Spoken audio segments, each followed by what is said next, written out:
نحمده ونصلي على رسوله الكريم اما بعد فقد قال الله تبارك وتعالى كما ورد في سورة الجمعة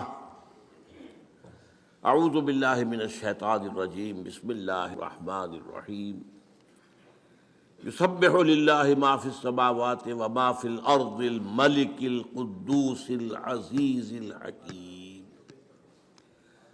هو الذي بعث في الأميين رسولا منهم يتلو عليهم آياته ويزكيهم ويعلمهم الكتاب والحكمة وإن كانوا من قبل لفي ضلال مبين صدق الله العظيم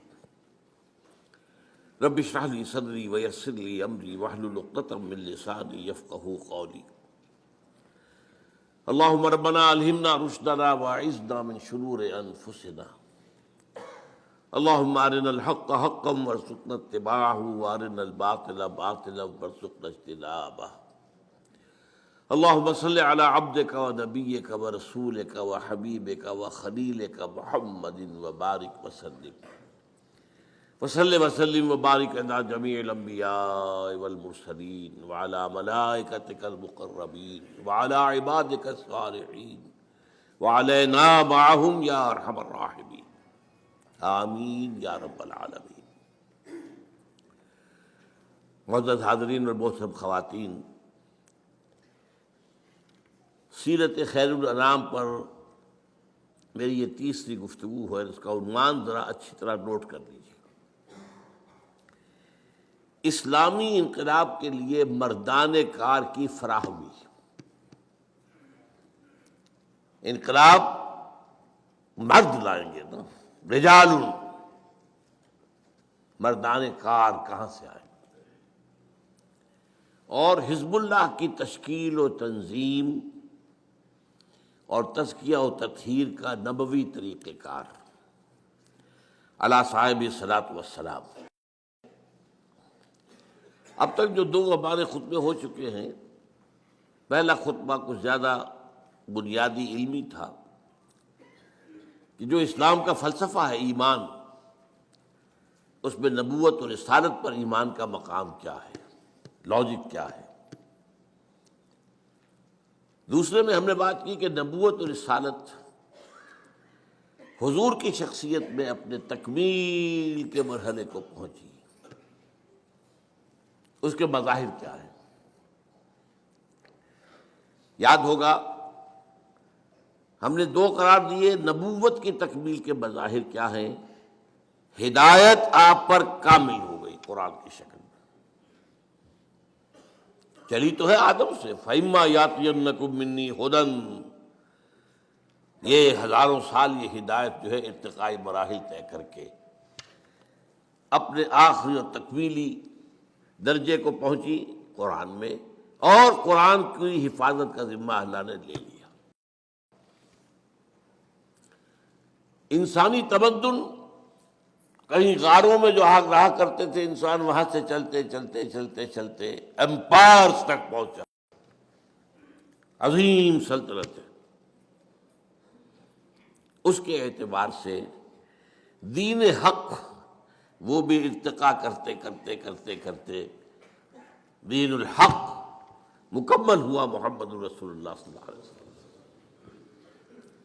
چنانچہ سورہ مائدہ کے الفاظ جو ہے وہ ان دونوں کا احاطہ کرتے ہیں، الیوم اکملت لکم دینکم واتممت علیکم نعمتی۔ نعمت ہدایت ہے، یہ میں نے بارہا بیان کیا ہے کہ اگرچہ ہم کہہ دیتے ہیں یہ صحت بھی نعمت ہے، یہ دولت بھی نعمت ہے، اولاد بھی نعمت ہے، یہ بھی نعمت ہے، وہ بھی، کوئی شے نعمت نہیں ہے جب تک نعمت ہدایت نہ ہو۔ صحت ہے، ہدایت نہیں ہے، بدماش کیا کرو گے؟ گل چھرے اڑاؤ گے؟ معاشرے کے اندر فساد اور گندگی پیدا کرو گے؟ تو یہ رحمت کہاں ہوئی، نعمت کہاں ہوئی؟ دولت ہے اور ہدایت نہیں ہے تو کیا کرو گے؟ جو کچھ آج کل دولت مند کر رہے ہیں، کچھ بیان کرنے کی ضرورت نہیں۔ نعمت صرف ایک ہے، وہ نعمت ہدایت ہے، اس کے ساتھ جو شے ہے وہ نعمت ہو جائے گی، لیکن یہ مجرد اپنی جگہ پر کوئی نعمت نہیں ہے۔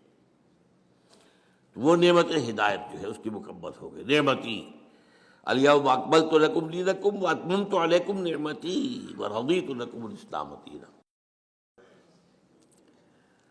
دوسری بات جو ہم نے سمجھی وہ کیا تھی کہ رسالت کی تکمیل کا مصدر کیا ہے؟ وہ تو نبوت کے دو پہلو ہوئے نا، ہدایت دی گئی کامل ہو گئی، دین حق دیا گیا کامل ہو گیا۔ دس از گیون، یہ تو اللہ تعالیٰ کی طرف سے دیا گیا۔ میں نے بتایا تھا نا، یہ دو ہاتھ جوڑ کر ایک شخصیت نبی بھی ہے رسول بھی ہے۔ نبی یہ اینٹینا ادھر ہے آسمان سے، وہی لے رہا ہے وہ، اور دوسرا اینٹینا نیچے جا رہا ہے، یہ بوسٹرز کے جو ہوتے ہیں، یہ پہنچانے کا ہے، لوگوں تک پہنچانے کا ہے۔ یہ رسالت ہے، اللہ سے لینا ہے، لوگوں تک پہنچانا ہے۔ اس پہنچانے کی تکمیل کس کا مظہر کیا ہے؟ نمبر ایک، دین حق کی صرف تبلیغ نہیں، اس کو قائم کرو، اور نمبر دو، یہ صرف عرب پر نہیں پوری دنیا پر قائم کرو۔ یہ چار مظہر ہیں نبوت و رسالت کی تکمیل کے۔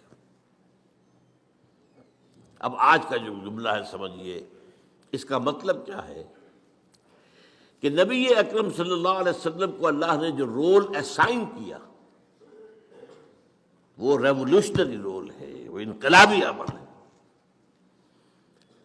کوئی نظام کہیں قائم کرنا ظاہر بات ہے، اس کے لیے پری ریکویزٹ کیا ہوگا کہ پہلے سے جو نظام ہے اسے اکھاڑ کر پھینکا جائے، ورنہ تو نہیں قائم کر سکتے۔ نظام دو نہیں ہو سکتے ایک جگہ، مذہب 100 بھی ہو سکتے ہیں، نظام ایک ہی ہوگا۔ دوسری بات کیا اہم ہے، کوئی جگہ ویکیوم نہیں ہے نظام کے اعتبار سے، کوئی نہ کوئی نظام تو ہے وہاں۔ بادشاہت کا نظام ہے، جمہوریت کا نظام ہے، سرمایہ داری کا نظام ہے، کمیونزم کا نظام ہے، قبائلی نظام ہے، وہ اور جو جاگیرداری نظام ہے، کوئی نہ کوئی نظام تو ہے، فوجی نظام ہے۔ تو دو باتیں، کوئی جگہ ایسی نہیں جہاں کوئی نظام نہ ہو، اور کسی جگہ پر بھی نیا نظام لانے کے لیے پہلے نظام کو اکھاڑ کر پھینکنا ضروری ہے۔ اسی کا نام ریولوشن ہے۔ یہی وجہ ہے کہ حضور کے لیے قرآن میں 3 مرتبہ وہ الفاظ آئے جو ہم پڑھ چکے ہیں، هو الذی ارسل رسولہ بالہدی ودین الحق لیظہرہ علی الدین کلہ۔ باقی حیثیت میں حضور کی اور باقی انبیاء کی مشترک ہے، سب بشیر بھی ہیں، سب نذیر بھی ہیں، سب داعی اللہ بھی ہیں، سب اپنے اپنے مقام پر سراج منیر بھی ہیں، سب شاہد بھی ہیں۔ انا ارسلنا الیکم رسولا شاہدا علیکم کما ارسلنا الی فرعون رسولا یا ایھا النبی انا ارسلناک شاہدا ومبشرا ونذیرا وداعیا الی اللہ باذنہ وسراجا منیرا۔ یہ حیثیت مشترک، لیکن یہ تنہا منفرد 3 دفعہ حضور کے لیے اور 1 دفعہ بھی کسی اور کے لیے نہیں۔ وہی ہے اللہ جس نے بھیجا اپنے رسول کو الہدا دے کر، دین حق دے کر، تاکہ غالب کرے اسے پورے کے پورے نظام پر۔ اب میں آپ کو بتا چکا ہوں، اس آیت کو شاہ ولی اللہ دہلوی نے کہا ہے یہ پورے قرآن کا عمود ہے۔ قرآن سمجھ میں نہیں آئے گا جب تک یہ آیت نہیں سمجھو گے، اور میری کوئی حیثیت نہیں، لیکن میں ایک بات عرض کر رہا ہوں، سیرت ہرگز سمجھ میں نہیں آئے گی جب تک کہ یہ آیت نہیں سمجھے گی۔ گویا کہ شاہ ولی اللہ کے نزدیک یہ قرآن کا عمود، میرے نزدیک یہ سیرت کی کلید ہے۔ پھر یہ کہ جو یہاں پر بیان ہوا ہے جن الفاظ میں، کہ یہ 6 مختلف اصطلاحات قرآن میں آئی ہیں، یہ تو 3 ایک جیسی آئی ہیں، ان کی اہمیت بیان کر چکا ہوں پچھلی مرتبہ میں، ورنہ یہ مضمون ربک فکبر، اپنے رب کی کبریائی کا اعلان کرو، قائم کرو کبریائی، انا اقیم الدین، دین کو قائم کرو، ویکون الدین کلہ للہ، دین پورا کا پورا اللہ کے لیے ہونا چاہیے، لتکون کلمۃ اللہ العلیٰ، یہ حدیث میں ہے۔ تو یہاں بہت سے انداز میں بات سمجھائی گئی ہے، اور افسوس یہ ہوتا ہے جب یہ میں سوچتا ہوں یہی وہ شے ہے جو امت بھول گئی، قطعاً بھول گئی، بالکل بھول گئی۔ نماز روزہ یاد ہے، نماز و روزہ و قربانی و حج یہ سب باقی ہیں، تو باقی نہیں ہے، تکبیر رب نہیں۔ اب آئیے اس بات پر، انقلاب کسے کہتے ہیں؟ It's very important. دیکھیے ویسے تو یہ انقلاب کا لفظ کسی بھی شے کے ساتھ لگا دیں، علمی انقلاب، صنعتی انقلاب، اسی طریقے سے کلچرل ریولوشن، بے شمار، لیکن اصل میں انقلاب جس سے کہ ہم بحث کر رہے ہیں اور جو کہ پولیٹیکل سائنس میں انقلاب کہلاتا ہے، وہ کیا ہے؟ انسان کی اجتماعی زندگی کے 3 پہلوؤں میں سے کم از کم کسی ایک میں بنیادی تبدیلی۔ انقلاب کے لفظی معنی تبدیلی، لیکن انسان کی اجتماعی زندگی کے 3 پہلو، اب یہ پہلے اب یہ سمجھیے 3 پہلو کون سے؟ اجتماعی زندگی کا ایک رخ کیا ہے؟ سیاسی، دوسرا کیا ہے؟ معاشی، تیسرا کیا ہے؟ سماجی، معاشرتی۔ تو کم سے کم ایک میں کوئی بنیادی تبدیلی، اسینشل چینج، بیسک چینج جب آئے گی تو وہ انقلاب کہلائے گا۔ اب اس کے برعکس میں مثال دے رہا ہوں آپ کو، مذہبی تبدیلی کو کوئی انقلاب نہیں کہتا۔ انسانی تاریخ کا بہت اہم واقعہ ہے، آپ اندازہ کیجئے، اس کی کوئی مثال ہی نہیں ہے۔ The whole Roman empire converted to Christianity in the year 324 AD. emperor عیسائی ہوا، پوری سلطنت عیسائی، لیکن اسے کبھی آپ نے پڑھا ہے رومن ریولوشن؟ نہیں۔ مذہب بدلا ہے، نظام تو وہی رہا، وہی بادشاہ جو کا تو جیسے پہلے بیٹھا ہوا تھا ایمپرر، ویسے اب بھی بیٹھا ہوا، لہذا اسے کسی نے آج تک انقلاب نہیں کہا، حالانکہ اتنی بڑی تبدیلی آپ اندازہ کیجیے، یہ کوئی چھوٹی موٹی مملکت نہیں تھی، the greatest empire the world has ever seen, the Roman empire, لیکن اسے کوئی بھی انقلاب نہیں کہتا۔ ہاں، انقلاب کا نام فرانس، کوئی 250-250 سال پہلے جو آیا تھا، انقلاب فرانس، سیاسی ڈھانچہ بدل گیا، بادشاہ ختم، جمہوریت کا آغاز۔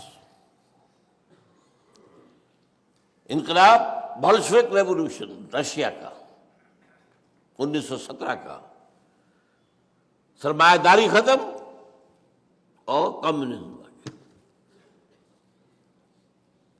تیسرا انقلاب ایران کا بھی ہے کہ بادشاہت ختم ہوئی، سیاسی نظام تو بدلا ہے، لیکن اس پس منظر میں دیکھیے گا، ان دس کانٹیکسٹ، تاریخ انسانی کا عظیم ترین، گمبھیر ترین، جامع ترین، most profound revolution, it was the revolution of Muhammad صلی اللہ علیہ وسلم۔ All the 3 aspects changed, and even individuals changed. افراد کا ظاہر بدل گیا، باطن بدل گیا، نظریات بدل گئے، خیالات بدل گئے، ویلیوز بدل گئی، اقدار بدل گئی۔ بلکہ میں یہ کہہ رہا ہوں، سوچئے، یہاں ڈھونڈیے، مائکروسکوپ لگائیے، کوئی شے رہ گئی اپنی پچھلی حالت پر؟ Nothing, everything change. تو تاریخ انسانی کا عظیم ترین، گمبھیر ترین، ہمہ گیر ترین، جامع ترین، موسٹ پروفاؤنڈ ریولوشن تھا، وہ ہے جو حضور نے برپا کی۔ یہ حقائق ہے، اور ان کی گواہی میں آپ کے سامنے پیش کر رہا ہوں، اور جو عربی کا ایک مقولہ ہے اس کو پیش کر کے پہلے، الفضل ما شہدت بہ الاعداء، فضیلت اصل وہ ہوتی ہے جس کا اقرار دشمن کرے۔ ہاں بھائی، یہ بات تو ماننی پڑے گی، ہے میرا دشمن، لیکن یہ اس کی بات میں مانتا ہوں کہ اس کے اندر یہ چیز خوبی ہے. وہ بات ہوئی نا، دوست کی نگاہ میں تو ہر شے خوبی ہی خوبی ہے، عقیدت مند کی نگاہ میں تو ہر شے حسن ہی حسن ہے. تو الفضل ما شہدت بھی الاعداء، عدو کی جمع اعداء. اصل فضیلت وہ ہے جس کی گواہی دشمن دے. اب میں صرف 3 گواہیاں دوں گا، ایک مشرق، ایک مغرب، ایک درمیان. یہی شہر لاہور آج سے 90 سال ان 1920 ایم این رائے لیکچر دیا اس نے. یہاں ایک ہوتا تھا ہال، بریڈلا ہال. جب ہم پڑھتے تھے میڈیکل کالج میں اس وقت تک تو کوئی اس کے آثار واثار کھنڈرات باقی تھے. یہ بھاٹی کے باہر تھا جہاں بعد میں پھر مچھلی کا بازار بنا، منڈی بنی. بریڈلا ہال 1920 میں لیکچر دیا ایم این رائے نے، ہسٹوریکل رول آف اسلام. اور اس نے کہا تاریخ انسانی کا عظیم ترین انقلاب وہ تھا جو محمد نے برپا کیا. And who is this fellow M N Roy? Personal friend of Lenin, member of the communist international, کمیونسٹوں کی تنظیم کی جو highest controlling body, the communist international, اس کا رکن تھا. یہ جانتا تھا کہ انقلاب کہتے کسے، انقلاب کے رائگرز میں سے گزرا ہوا شخص تھا ایم این رائے. اور ایک وقت میں افغانستان میں عبوری حکومت قائم کی تھی ہندوستانیوں نے انگریز کے خلاف. عبوری، اس کا صدر تھا یہ ایم این رائے، راجا مہندر ناتھ رائے، بنگالی. اور اس نے تو کمال ہی کیا اصل میں، جو دلیل دی ہے کہ بعض لوگ سمجھتے ہیں کہ یہ عربوں کی، حضور کے صحابہ کی جو فتوحات تھی ایسے تھی جیسے اور یہ دنیا کے اندر ہمیشہ صحراؤں سے یا جو سطح مرتفع کے علاقے ہوتے ہیں جہاں کھانے کو کچھ نہیں ہوتا، وہاں سے لوگ نکل کے اور جو سیٹلڈ ایریاز ہوتے ہیں، زرخیز علاقے ہوتے ہیں، ان پر حملہ کرتے ہیں، مارتے ہیں، کوٹتے ہیں، لوٹتے ہیں، لے کے بھاگ جاتے ہیں. یہ اس نوعیت کی بات نہیں تھی، یہ اٹیلا والی بات نہیں تھی، یہ ہنو والی بات نہیں تھی، یہ منگول والی بات نہیں تھی، یہ تاتاریوں والی بات نہیں تھی. اس انقلاب کے نتیجے میں دنیا میں نئی تہذیب آئی ہے، نیا تمدن آیا ہے، نئی روشنی آئی ہے، علم پھیلا ہے. یہ اس نے کہا ہے. اور یہ کتاب آج بھی دنیا میں شائع ہو رہی ہے، لیکن ممبئی میں، یہاں کوئی نہیں جانتا، کسی کو دلچسپی نہیں. Historical role of Islam. اب آئیے درمیان میں H G Wells. H G Wells جو ہے ویسے شاطم رسول ہے، گالیاں دی ہیں اس نے حضور کو، بالکل رشدی کی طرح اور تسلیمہ نسرین کی طرح. جنہوں نے حملے فیملی لائف پر، ازواج مطہرات کا. لیکن اس کی دو کتابیں ہیں بہت اہم ہیں ویسے، تاریخ عالم پر، a short history of the world and a concise history of the world. Concise ذرا بڑی ہے، شارٹ چھوٹی ہے. Concise history of the world میں جب وہ آتا ہے، کنکلوڈ کرتا ہے حضور کے چیپٹر کو اور خطبہ حجۃ الوداع کی نقل کرتا ہے کہ لا فضل لعربی علی عجمی ولا لعجمی علی عربی ولا لاسود علی احمر ولا لاحمر علی اسود الا بالتقوی. کوئی فضیلت نہیں کسی عرب کو کسی اجمی پر، کسی اجمی کو کسی عرب پر، کسی گورے کو کسی کالے پر، کسی کالے کو کسی گورے پر، الا بالتقوی. And now remember the words. Although the sermons of human fraternity, equality and freedom، 3 الفاظ یاد رکھیے. یہ ہمارے ہاں جو لیڈروں کی تقریروں کے اندر 3 الفاظ دہرائے جاتے ہیں بار بار. یہی تو ویلیوز ہے، فریڈم، فریٹرنیٹی، ایکوالٹی، مساوات، اخوت، حریت. Although the sermons of human fraternity, equality and freedom were said before also, and we have a lot of such sermons in Jesus of Nazareth، مسیح ناصری حضرت عیسیٰ علیہ السلام، جس کو خدا کا بیٹا مانتا ہے. وہ آج تو مسیح نے بھی بہت کہے تھے، کوئی شک نہیں ہے، but it must be admitted that it was Muhammad sallallahu alaihi wasallam who for the first time in history established a society based on these principles. اب بتائیے جادو وہ جو سچ کر بولے، لیکن ایک بات نوٹ کر لیجیے، ممکن ہے آپ یہ ایچ جی ویلز کی کنسائز ہسٹری لے کر تلاش کریں، نہیں ملے گا آپ کو یہ پیسے، اب نکال دیا گیا ہے، کیونکہ یہ تو نئے ایڈیشن آتے ہیں کیا، وہ ایچ جی ویلز کو تو بھرے ہوئے بہت عرصہ ہو گیا، جو اب نئے ایڈیٹرز ہوتے ہیں وہ چینج کرتے رہتے ہیں۔ لیکن آپ چاہیں میری بات کی توثیق تو پنجاب لائبریری سے پرانا نسخہ نکالیے اور دیکھیے۔ تیسرا ڈاکٹر مائیکل ہارٹ، وہ تو میں نے کئی دفعہ بیان کیا ہے، A selection and gradation of the 100 most influential personalities of human history. تاریخ انسانی کا دھارا بہ رہا ہے، کچھ عرصے کے بعد اس کا کوئی رخ مڑ گیا، کس نے موڑا؟ کسی آدمی نے موڑا، کسی فلسفی نے، کسی انقلابی نے، خود تو نہیں مڑتا، پھر دیکھا پھر مڑ گیا، پھر مڑا۔ یہ جو تاریخ کے دھارے کے رخ کو موڑنے والے ہیں، پہلے سلیکٹ کر لیا گیا، یہ ہے، یہ ہے، یہ ہے، یہ ہے، یہ 100۔ ان میں گریڈیشن، پہلے سب سے زیادہ کس نے موڑا، پھر کس نے، پھر کس نے، پھر کس نے، a selection and gradation of the 100 most influential personalities of human history, اور وہ لاتا ہے حضور کو نمبر 1۔ عیسائی ہے، حضرت عیسیٰ کو لے گیا نمبر 3 پر،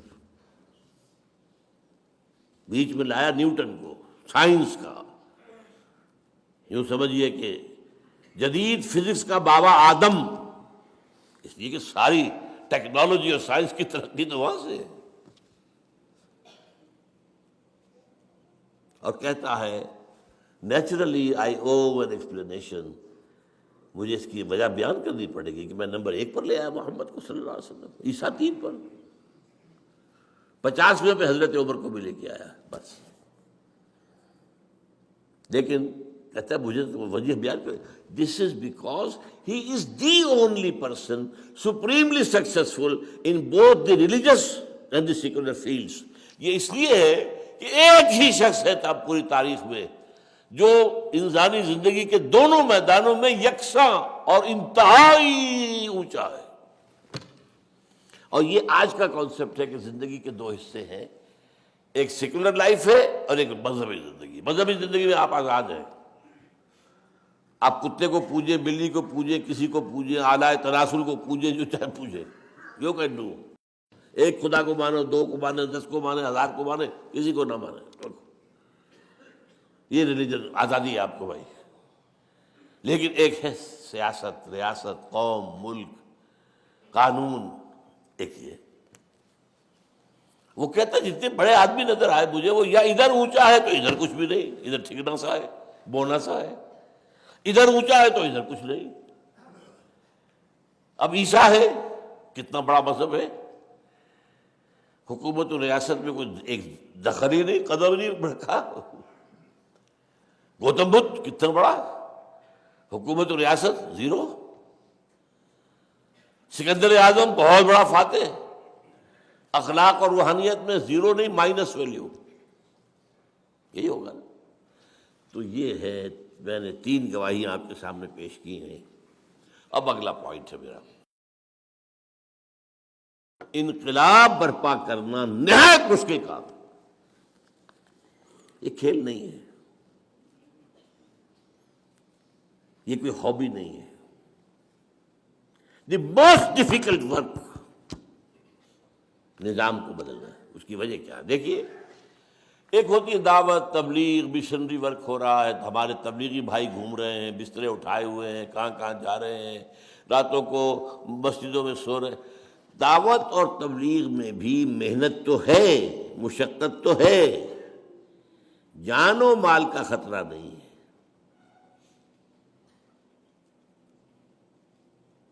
سمجھ رہے بات؟ زیادہ نہیں ہے، کوئی گالی دے دے گا، کوئی پاگل کہہ دے گا، بس جان اور مال، جس کو ہو جان و دل عزیز اس کی گلی میں جائے کیوں؟ تو محنت مشقت اپنی جگہ ہے، تکلیفیں اٹھاتے ہیں وہ، کیا اس میں کیا شک ہے۔ گھر پہ سونا اپنے پلنگ کے اوپر، اپنے بستر کے اوپر، اپنے گدے کے اوپر، اور جا کے مسجد میں کھردرے فرش کے اوپر سونا مشقت تو ہے. اور وہ مشنریز نے کیسی کیسی مشقتیں کی ہیں، کہاں کہاں گئے. افریقہ کے تنگ ترین جو تاریک ترین جو جنگلات ہیں، وہ تاش جو ہے کانگو کا ہو یا امیزن کا ہو، ساؤتھ امریکہ کا، گئے ہیں ہر جگہ. ہمارے یہاں جیکب آباد میں آئے ہیں. گرمی وہ جو جس کو کہا جائے کہ زمین پر جہنم جو ہو جاتا ہے گرمیوں میں. تو تکلیف، محنت، مشقت یہ تو ہوگی، کچھ ریزسٹنس بھی ہو جائے گی، لیکن جان و مال کا خطرہ نہیں. یہی معاملہ کسی علمی کام کا ہے، اسکالرلی ورک، وہ خطرہ نہیں ہے جان و مال کا. اختلاف ہو جائے گا، کوئی آپ کی ریسرچ کے خلاف کوئی اور مقابلے میں ریسرچ لے آئے گا، وہ آپ کو پاگل قرار دے دے گا، آپ اس کو پاگل قرار دے دیں گے، ہو جائے گا. علمی کام ہو، ریسرچ ورک ہو، تحقیق کا، اس میں بھی وہ اندیشہ نہیں ہے. لیکن انقلاب، وہاں جان و مال کا خطرہ ہے. کیوں؟ انقلاب کی زد پڑتی ہے جو ایگزسٹنگ سسٹم ہے، اس میں جو پاور بیسس ہیں، اس میں جو رولنگ کلاسز ہیں، اس میں جو ویسٹڈ انٹرسٹ ہے، اس میں جن لوگوں کو جو پریولیج کلاسز ہیں، ان کے مفادات میں زد پڑتی ہے. They are bound to resist. وہ تو کہیں گے نظام کوہنا کے پاس مانو، یہ میرا معرض انقلاب میں ہے، آؤ ختم کرو انہیں، مارو انہیں. یہ ہمارے نظام کو ختم کرنا چاہتے ہیں. ہمارے مفادات کا تقاضا سٹیٹس کو نظام رہے، اور یہ آئے نظام بدل دے. یہی بات جان لیجیے، یہی وجہ ہے قرآن نے پہلے ہی قدم پر وَلَنَبْلُوَنَّكُمْ بِشَيْءٍ مِّنَ الْخَوْفِ وَالْجُوعِ وَنَقْصٍ مِّنَ الْأَمْوَالِ وَالْأَنفُسِ وَالثَّمَرَاتِ وَبَشِّرِ الصَّابِرِينَ الَّذِينَ إِذَا أَصَابَتْهُم مُّصِيبَةٌ قَالُوا إِنَّا لِلَّهِ وَإِنَّا إِلَيْهِ رَاجِعُونَ. تیار رہو. اور ذرا سی جب وہ دور آیا تھا، کچھ گھبراہٹ ہوئی، تو فرمایا ام حسبتم ان تدخلوا الجنہ ولما یاتکم مثل الذین خلوا من قبلکم مستهم الباساء والضراء وزلزلوا حتى يقول الرسول والذین آمنوا معه متى نصر اللہ الا ان نصر اللہ قریب. تو انقلاب برپا کرنا مشکل ترین کام، سیدھی طرح عقلی طور پر، منطقی طور پر سمجھ لیجیے. You have to face the heavy odds. اچھا، اب میں آ رہا ہوں انقلابی عمل کے مراحل. اس سے پہلے میں بیان کر چکا ہوں، آج سے 25 سال پہلے منہج انقلاب نبی میری کتاب ہے، اور بہت اللہ کا میں شکر ادا کیا کرتا ہوں کہ جس طریقے سے اس نے سیرت کو مجھ پر کھولا ہے. کلید اس لیے میں نے کہا، کلید، سیرت کی کلید، اسے آپ فلسفہ سیرت بھی کہہ سکتے ہیں. میں نے 6 مراحل میں بیان کیا ہے انقلاب کسی ایک جگہ پر. 7واں مرحلہ وہ آئے گا انقلاب کی تکمیل کے بعد، تصدیر الانقلاب، انقلاب اب باہر ایکسپورٹ کرنا. اس لیے کہ انقلاب کا خاصہ یہ ہے کہ وہ کسی ایک ملک میں نہیں رہ سکتا اگر انقلاب ہے. And this is the litmus test کہ کوئی شاید انقلاب ہے یا نہیں ہے. اس کا لٹمس ٹیسٹ یہی ہے کہ یہ آگے پھیلا یا وہیں کا وہیں رہ گیا. Here the Iranian revolution has failed badly. لیکن ظاہر ہے کہ فرانس کا انقلاب کہاں سے کہاں پہنچا تھا، ساری دنیا میں ہے. روس کا انقلاب کہاں سے کہاں پہنچا تھا، لیٹن امریکہ میں پہنچ گیا، چائنا میں پہنچ گیا، انڈیا میں آج بھی کمیونسٹ پارٹیز ہیں، سب کچھ ہے. 6+1 7. ایک بات میں حضور کے انقلاب کے بارے میں ابھی یہاں کہہ دوں. ایک تو وہی الفاظ نوٹ کر لیجئے، آپ کا انقلاب جامع ترین، گمبھیر ترین، ہمگیر ترین، موسٹ پروفاؤنڈ. آل انکلوسو. اور دوسری بات جو ہے جس کی کوئی مثال ہی نہیں ہے، اس سارے انقلابی عمل کی قیادت آپ نے بنفس نفیس فرمائی. وہی شخص جو مکے کی گلیوں میں ایک مبلغ کی حیثیت سے گھوم رہا ہے، تبلیغ کر رہا ہے، لوگوں سے بات کر رہا ہے، لوگ گھروں میں جا کے بات کر رہا ہے. رب انی دعوت قومی لیلا و نہارا فلم یزدہم دعائی الا فرارا. وہی بدر اور احد کے اندر فوج کو کمانڈ کر رہا ہے. یہ کہیں نہیں ہے. باقی دنیا کے انقلاب جو آئے وہ کئی نسلوں میں آئے. کسی نے فکر دیا، کسی نے میدان میں لیڈ کیا. والٹر اور روسو جمہوری انقلاب جو تھا اس کا فرانس کا، میدان میں ان کا کوئی رول ہی نہیں. دیور ڈیسک ورکرز، لکھتے تھے بس بیٹھ کے. Marx and Engels desk workers, کتاب لکھ دی ڈاس کے بیٹا. انقلاب تو نہ جرمنی میں آیا نہ انگلینڈ میں آیا، کتاب وہاں لکھی گئی تھی. کچھ جرمنی میں لکھی تھی، کچھ جا کے انگلستان میں لندن میں مکمل کی. انقلاب آیا روس میں. لہذا انقلابی عمل اگر معلوم کرنا ہو، واحد source, this only source of a true revolutionary process is the سیرہ آف محمد صلی اللہ علیہ وسلم. سارے مراحل موجود ہیں. اب میں کہہ رہا ہوں، اب میں آج جو ہے اس کو مختصر کر کے دو مرحلوں میں بیان کر رہا ہوں. 2 جمع 1، 2 انقلاب برپا کرنے کا مراحل اور ایک پھر اس کا ایکسپورٹ ہونا. اقبال کے 2 شعر میں نے بہت سنائے ہیں، آج پھر سن لیجیے. اقبال جس طریقے سے کہ انقلاب کا داعی تھا، اگرچہ وہ میدان کا آدمی نہیں تھا، he was not a man of the field. مفکر، وہ اس کی تصویر وہی ہے سب سے اعلیٰ جو سر جھکائے. لاکھ حکیم سر بجیب ایک کلیم سر بکف. وہ کلیم نہیں تھا، حکیم تھا.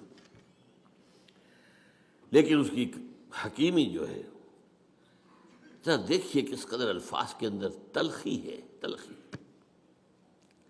خواجہ از خون رگے مزدور سازد لال ناب. یہ سرمایہ دار، کارخانے دار، مزدور کی رگوں میں دوڑنے والے سرخ خون کو کشید کرتا ہے اپنی سرخ شراب جو بیٹھ کر پیتا ہے وہ شام کو. خواجہ از خون رگے مزدور سازد لال ناب. از جفائے دہ خدایاں کشت دہقانہ خراب. اور یہ زمیندار اور جاگیرداروں کے ظلم و ستم سے دہقان کی کھیتی برباد ہو گئی. انقلاب انقلاب انقلاب، بڑی پیاری نظم اس کی. لیکن جو کیفیت ایک خاص ہے، اور وہ کس مقام پہ اس وقت تھا، یہ کہاں تھا اس وقت جو یہ بات کر رہا ہے. گفتند اللہ نے مجھ سے کہا، گفتند جہان ماں آیا بے تمہیں سازد. اے اقبال، ہم نے جس دنیا میں تمہیں بھیجا ہے، اپنی دنیا، ہماری دنیا ہے، تمہیں پسند آئی؟ گفتم کے نمی سعادت نہیں، ظلم ہے یہاں تو انسان کا خون چوس رہا ہے، خون پی رہا ہے، ظلم ہو رہا ہے. گفتن کے برہم زن، اچھا تو توڑ دو پھوڑ دو. یہ توڑ دو پھوڑ دو کا لفظ ہے کہ جو آیا ہے شاہ ولی اللہ کے ہاں، فک و کل نظام، پورے نظام کو توڑ دینا. یہ دین الحق کا اظہار جو ہے، جس کو وہ عمود کہتے ہیں، پورے نظام، فک کھول دینا. یہ پورا نظام جو ہے ایک وحدت ہوتا ہے، جڑا ہوا ہے ایک دوسرے کے ساتھ. فک و کل نظام، توڑ دو پھوڑ دو. توڑ دے پھوڑ دے کیسے؟ با نشہ درویشی در ساز و دمادم زن. پہلے تو ذرا درویشی کے ساتھ سازگاری اختیار کرو. دعوت ہے، تبلیغ ہے، انذار ہے، تبشیر ہے، وعظ ہے، نصیحت ہے، اپیل ہے، دلیل ہے. کوئی پاگل کہہ دے سب کرو، کوئی کہہ دے شاعر ہے تو سب کرو، کوئی کہہ دے کہ یہ جھوٹ بول رہا ہے تو سب کرو، کسی کو جواب مت دو. تم پر پتھراؤ کیا جائے تو تم پھول پیش کرو، تمہیں گالیاں دی جائیں تو تم دعائیں دو. درویشی درویشی درویشی.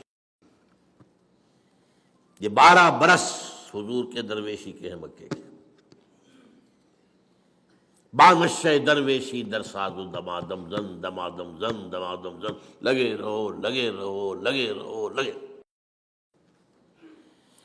چوں پختہ شوی خود را بر سلطنت جم زن.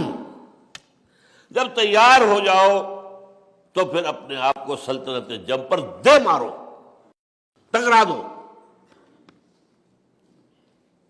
تو 2 مرحلے ہیں. پہلے مرحلے کا نام ہے ایک جماعت کی تیاری، اے ٹرولی ریولیوشنری پارٹی، جو اسلامک کانٹیکسٹ میں کہلائے گی حزب اللہ، اللہ کی پارٹی. اور دوسرے کانٹیکسٹ، دوسرے تصادم، ٹکرا دو. اب میں پہلا مرحلہ لے رہا ہوں آج، جو میرا آج کا اصل موضوع ہے. میں نے کہا تھا نا، عنوان کیا تھا؟ مردان کار کی فراہمی اور حزب اللہ کی تشکیل و تنظیم و تزکیہ و تطہیر کا نبوی طریقہ کار. دیکھیے، پھر میں لفظ استعمال کر رہا ہوں، جماعت سازی خاص طور پر نظریات کی بنیاد پر مشکل ترین کام ہے دنیا کا. قومی سطح پر جماعت بنا لینا بہت آسان کام ہے، سیاسی سطح پر جماعت بنا لینا بہت آسان کام ہے، رفاہی کام کے لیے جماعت بنا لینا بہت آسان کام ہے، علمی کام کے لیے جماعت بنا لینا بہت آسان کام ہے. لیکن نظریاتی سطح پر انقلاب کے لیے جماعت بنانا، اس سے زیادہ مشکل کام کوئی نہیں. یہ مشکل اس کے اندر 2 طرح کی آتی ہے. لوگوں کی مزاج مختلف، ذوق مختلف، ذہنی سطح مختلف، سمجھ کا اور فہم کی گہرائی مختلف. ان سب کو جوڑنا،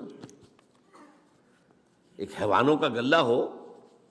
آپ نے دیکھا ہوگا پٹھان لوگ جو ہے کاغان واغان سے، جلا غازی خان سے کئی 100 بھیڑوں بکریوں کا غلہ چلا آ رہا ہے. ایک کتا ہوتا ہے ساتھ، ایک جو لے کے چل رہا لاٹھی اس کے ہاتھ میں ہے، اور ایک کتا، وہ کتا ادھر سے کوئی ذرا ادھر گیا ادھر، سب ٹھیک رہتا.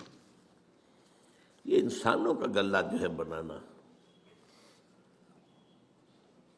ان میں سے تو ہر ایک جو ہے سقراط مقراط ہے.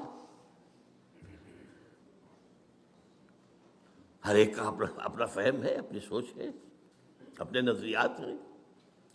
اور دوسری بات جو اس سے بھی مشکل ہے،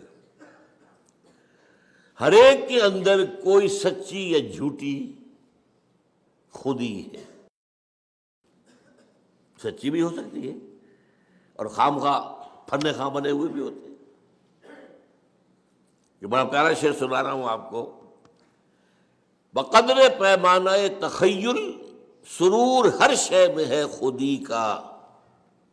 ہر چیز میں، میری خودی، میرا خیال، میرا نظریہ. جناب میرا نظریہ یہ ہے، بقدر پیمانہ تخیل سرور، سرور ہے، یہ نشہ ہے. سرور ہر شے میں ہے خودی کا. اگر نہ ہو یہ فریب پہم تو دم نکل جائے آدمی کا. اگر یہ فریب جو ہمیں ہے، میں اور میں میرا، تو آدمی زندہ نہیں رہے گا. بہرحال یہ وہ رکاوٹیں ہیں جن کو آپ کو سرپاس کر کے، کراس کر کے انقلابی جماعت بنانی ہے. انقلابی جماعت کے لوازم کیا ہے؟ 5 دن لیجیے. نمبر 1، کامل نظریاتی ہم آہنگی. نمبر 1، فکر، سوچ، نظریات، خیالات، پھر ان کا صغرا کبرا، ہم آہنگی. یہ نہیں ہوگی تو انقلابی جماعت نہیں بن سکتی. نمبر 2، سوائے انقلاب کی آرزو کے کوئی آرزو دل میں نہ رہ جائے. یہ میں زور دے کر کہہ رہا ہوں. جھانکو اپنے سینوں کے اندر، کہیں کوئی اور وہاں پر بتخانہ تو آباد نہیں ہے، کوئی اپنی لیڈری کا سودا تو نہیں ہے، کوئی حکومت حاصل کرنے کا معاملہ تو نہیں ہے. شہادت ہے مطلوب و مقصود مومن، نہ مال غنیمت نہ کشور کشائی. کہیں نمایاں ہونے کا جذبہ تو نہیں ہے، کہیں شہرت کے حصول کی آرزو تو نہیں ہے. سینے اور دل کا ہر آرزو سے پاک ہو جانا بہت مشکل کام ہے، بہت مشکل کام ہے. یہ محمد نے کیا ہے صلی اللہ علیہ وسلم. اب حضرت علی کا واقعہ جو آپ نے سنا ہے، کافر سے مقابلہ ہوا ہے، کافر کو زیر کر لیا ہے، اس کے سینے پر سوار ہیں، خنجر بھونکنے والے ہیں، وہ منہ پر تھوک دیتا ہے تو چھوڑ کر کھڑے ہو گئے. حیران ہے وہ. I have added insult to injury. یہ کیا ہوا؟ فرمایا میری تم سے کوئی جنگ نہیں ہے، ذاتی نہیں ہے، میں اللہ کے لیے مار رہا تھا تمہیں. اب تم نے میرے منہ پر تھوکا ہے، میرے اندر انتقامی جذبہ بھی پیدا ہو گیا ہے. اب میں تمہیں اگر قتل کروں گا تو خالصتاً للہ نہیں ہوگا قتل. جنگ کی حالت میں جہاں تو یہ ہے کہ یا مرو یا مارو، ایک لمحے کا ادھر سے ادھر ہو جانا، یا ادھر یا ادھر. لیکن یہ انٹراسپیکشن، اپنے اندر جھانکنا، اس وقت بھی، اس حال میں بھی اپنی نیت کو پیش نظر رکھنا. نمبر 3، انقلاب کے لیے تن من دھن، یہاں تک کہ جان دینے کے لیے آمادگی ہی نہیں، انتہائی شوق. شہادت ہے مطلوب و مقصود مومن، نہ مال غنیمت نہ کشور کشائی. وہ جو فرمایا گیا من المؤمنین رجال صدقوا ما عهد الله علیہ فمنهم من قضى نحبه ومنهم من ينتظر وما بدلوا تبدیلا. ذرا دل میں جھانک کر دیکھنا چاہیے ہے وہاں یا نہیں. اگر نہیں ہے تو ابھی آپ آئے مقام پر پہنچے نہیں ہیں. آپ سمجھ رہے ہوں گے کہ میں بڑا انقلابی کارکن ہوں. نمبر 4، نظم کی پابندی کے لیے اپنی انا اس کو کچل دینا. لسن اینڈ اوبے، سم و طاعت. اور 5ویں، انتہائی مضبوط نظریاتی عصبیت، یعنی جذباتی وابستگی. یہ میرا بھائی ہے، یہ انقلابی کارکن ہے، میرا حقیقی بھائی ادھر ہے، یہ ہے میرا بھائی. یہ عصبیت، نظریاتی عصبیت. یہ 5 جب تک، جس کو کہ آپ کو معلوم ہے کمیونسٹ میں کیا کہتے ہیں، کامریڈ. یہ کامریڈ کا رشتہ جو ہے یہ بھائی بہن کے رشتے سے بہت اونچا. اگر نہ ہو تو انقلاب برپا نہیں ہوگا. These are the 5 prerequisites. ہدف، یہ لوازم پیدا کرنے ہوں گے کسی انقلابی جماعت کے اندر. اب اس میں ذرا اس خاکے میں تھوڑا سا رنگ بھر دوں دینی. نظریاتی ہم آہنگی کا مطلب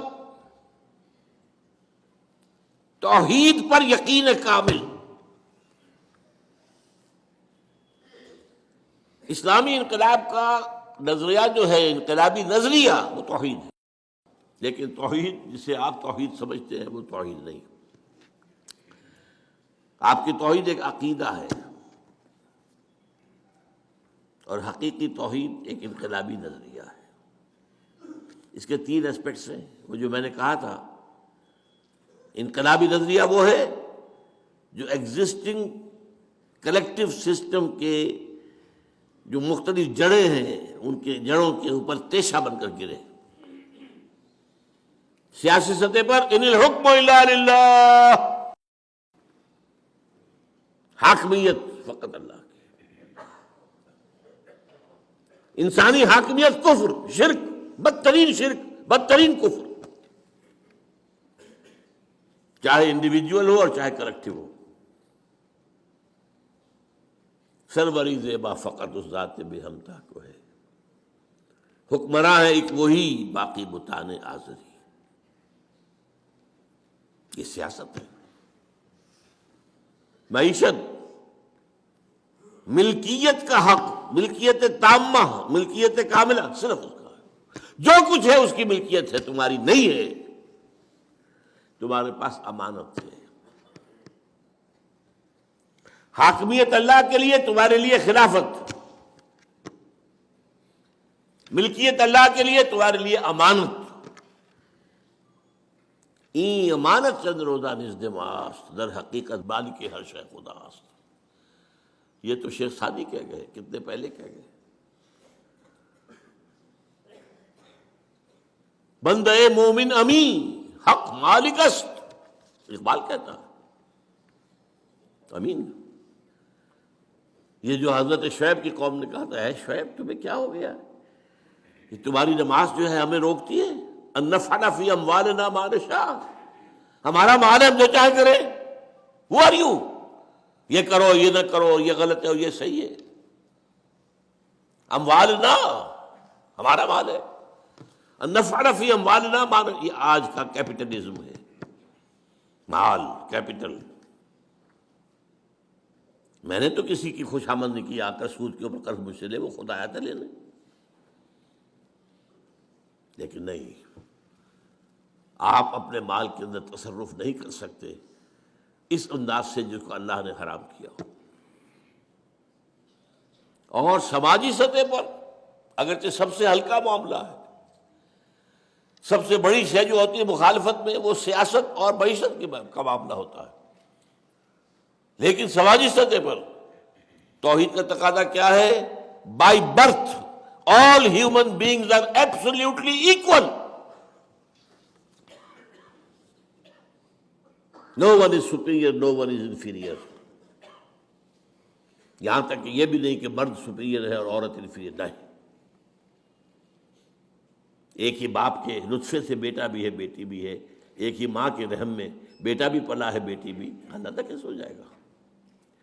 وہ ہے انتظامی معاملہ ہے، ایک مرد ایک عورت ایک خاندان کی بنیاد ڈالتے ہیں، تو ایک ادارے میں تو ایک اپر ہینڈ ہوگا، ایک کا۔ کسی بھی انسٹیٹیوشن کے دو ہیڈ نہیں ہو سکتے برابر کے اختیار رکھنے والے۔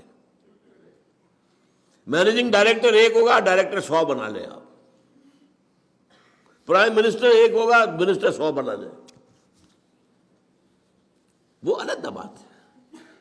وہ تو ظاہر بات ہے کہ ایک بڑا افسر ہے، ایک اس کے دروازے پر کھڑا ہوا دربان ہے، as human beings they are equal, لیکن اپنی اس حیثیت میں وہ ایکول نہیں ہے۔ یہ انتظامی معاملہ، ورنہ تمام انسان پیدائشی طور پر برابر ہیں۔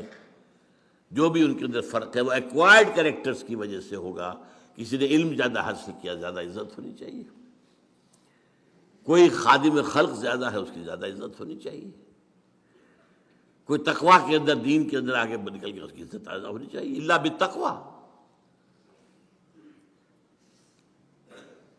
ہم نے پیدا کیا انسان کو ایک مرد ایک عورت سے، یا ایھا الناس انا خلقناکم من ذکر و انثی وجعلناکم شعوبا وقبائل لتعارفوا ان اکرمکم عند اللہ اتقاکم۔ اس کا آپ اندازہ نہیں کر سکتے اس ایک بات کے اوپر کتنی بڑی جنگ لڑنی پڑی تھی امریکنوں کو، سول وار۔ وہ کالے غلاموں کو آزاد کرنے کو تیار نہیں تھے، ساؤدرن اسٹیٹس۔ آج بھی کتنی بڑی لعنت ہے ہندوستان کے اندر، کاسٹ سسٹم۔ یہ پیدائشی شودر ہے، میں پیدائشی براہمن ہوں، وہی سی he can't sit with me. حکومت نے ایڑی چوٹی کا زور لگا لیا ہے، لیکن ذرا وہ سیٹیں فکس کرتے ہیں دلت کے لیے اور وہ جا کے ان کی بستیاں جلا دیتے ہیں۔ جتنے فسادات ہندو مسلم فسادات وہاں ہوتے ہیں، اس سے کہیں زیادہ ہائی کاسٹ ہندو، لو کاسٹ ہندو کا ہوتا ہے۔ پوری پوری بستیاں جلا دیں۔ وہ بستیاں کیا ہوتی ہیں؟ ان کی جھونپڑیاں ہوتی ہیں۔ وہ شودر جو ہے وہاں، دلت جو ہے وہاں کا، یہ دنیا کی سب سے بڑی ڈیموکریسیز کا حال ہے۔ یہ امریکہ سے آگے کہاں جائے گا معاملہ ڈیموکریسی کا، اور بھارت سے آگے کہاں جائے گا؟ لیکن سماجی پیدائشی فرق، رنگ کا فرق، اسی لیے عجیب نے کہا نا، وہ فکرے لیے اس نے، لا فضل لعربی علی عجمی ولا لعجمی علی عربی. واحد مطلوب و مقصود کیا ہو. وہاں میں نے کیا کہا تھا؟ انقلاب عام میں نے بات کی تھی، اسلامی نہیں کی تھی. اس میں اسلامی رنگ کیا ہے؟ واحد مقصود و مطلوب اللہ کی رضا، آخرت کی فلاح، بس. Not even revolution. ریولوشن مقصود و مطلوب نہیں ہے، نصب العین نہیں ہے. وہ ہماری زندگی کے اندر جو فرائض ہیں ان میں شامل ہے کہ اس کی جد و جہد کرے. نصب العین اللہ راضی ہو جائے اور آخرت کی فلاح، جہنم سے چھٹکارا مل جائے. اور شہادت ہے مطلوب و مقصود مومن نہ مال غنیمت نہ کسوت کشائی. من المؤمنین رجال صدقوا ما عاهدوا الله علیہ فمنهم من قضى نحبه ومنهم من ينتظر. وہ لوگ جو ہیں کچھ ہیں جو اپنی نظر گزار چکے، اپنی جان اللہ کی راہ میں دے چکے، سرخرو ہو چکے، وہ تو جنتوں میں ہیں. یستبشرون، خوشیاں منا رہے ہیں. اور باقی منتظر ہے کب ہماری باری. منتظر ہے، وما بدلوا تبدیلا. وہ جلدی سے مجھے بچ گئے بڑی بات نہیں. منتظر ہے کب اللہ ہماری باری لے آئے. اور یہ گردن کا جو بوجھ ہے اوپر سے اتار کر ہم بھی اللہ کے یہاں سبکدوش ہو کر پہنچ جائیں. کندھے ہلکے ہو جائیں گے نا اگر یہ سری اوپر سے اوپر اتر جاتی ہے. اور پانچواں مواخات باہمی. میں اس کو خاص طور پر آج زور دینا چاہ رہا ہوں. بدقسمتی سے اس پر ہمارے یہاں توجہ کم ہوئی ہے. اس کے لیے دو مقامات میں نے منتخب کیے. سورہ فتح کی آخری دو آیات، هو الذی ارسل رسولہ بالہدی ودین الحق لیظہرہ علی الدین کلہ وکفی باللہ شہیدا. یہ تو وہی آیت آ گئی. اب آیا محمد الرسول اللہ والذین معہ. اللہ کے رسول محمد اور وہ جو ان کے ساتھ ہیں صحابہ کرام رضوان اللہ تعالی علیہ مجمعین. یہ مل کر جماعت بنتے ہیں نا. ان کی کیفیت کیا ہے جس کو میں نے کہا تھا نا، عصبیت نظریاتی. یہ مسلمان ہے، یہ مومن ہے، یہ میرا بھائی ہے، یہ چاہے باپ ہے، نہیں اس سے میرا کوئی رشتہ نہیں ہے. اشداء علی الکفار رحماء بینہم. وہ کافروں پر بہت سخت ہوتے ہیں، بھاری ہوتے ہیں، اور آپس میں بڑے رحیم، شفیق، مہربان. تراہم رکعا سجدا یبتغون فضلا من اللہ ورضوانا. تم دیکھتے ہو انہیں رکوع کرتے ہوئے، سجود کرتے ہوئے، اللہ کا فضل اور اس کی رضا کے متلاشی ہے. سیماہم فی وجوہہم من اثر السجود. ان کے چہروں میں سجدوں کی وجہ سے اس کے آثار، اس کے نتائج نظر آتے ہیں.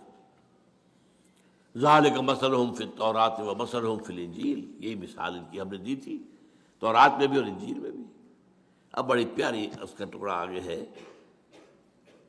کزرع اخرج شطأہ فآزرہ فاستغلظ فاستوى علی سوقہ. اس کھیتی کے مانند جس کو کسی کاشتکار نے بویا تھا نا،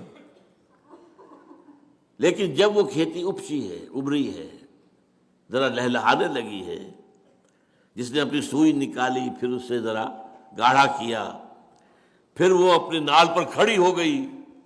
یعجب الزراع لیغیظ بہم الکفار. وہ جو کاشتکار تھا اس کو تو کوئی سمجھ خوشیاں ہو رہی ہے، اس کا دل باغ باغ ہو رہا ہے میری محنت. وہ باغبان کون تھا؟ محمد صلی اللہ علیہ وسلم. اور صحابہ کی یہ کھیتی جب اپج رہی تھی تو ان کس کو سب سے بڑھ کر خوشی ہوئی؟ وعد اللہ الذین آمنوا وعملوا الصالحات منہم مغفرۃ واجرا عظیما. اللہ تعالیٰ نے ان کے سے اجر عظیم کا، مغفرت کا وعدہ کیا ہے. اور یہ مضمون پھر سورہ مائدہ میں آیا ہے. یا ایھا الذین آمنوا من یرتد منکم عن دینہ. اے ایمان والو، اگر تم میں سے کوئی اپنے دین سے پیچھے پھرا، ان تقاضوں کو پورا کرنے سے جی چرا کر پسپائی اختیار کی۔ فسوف یأتی اللہ بقوم، تو اللہ تعالیٰ ایک ایسی قوم لے آئے گا، یحبوہم ویحبونہ، اللہ ان سے محبت کرے گا، وہ اللہ سے محبت کریں گے۔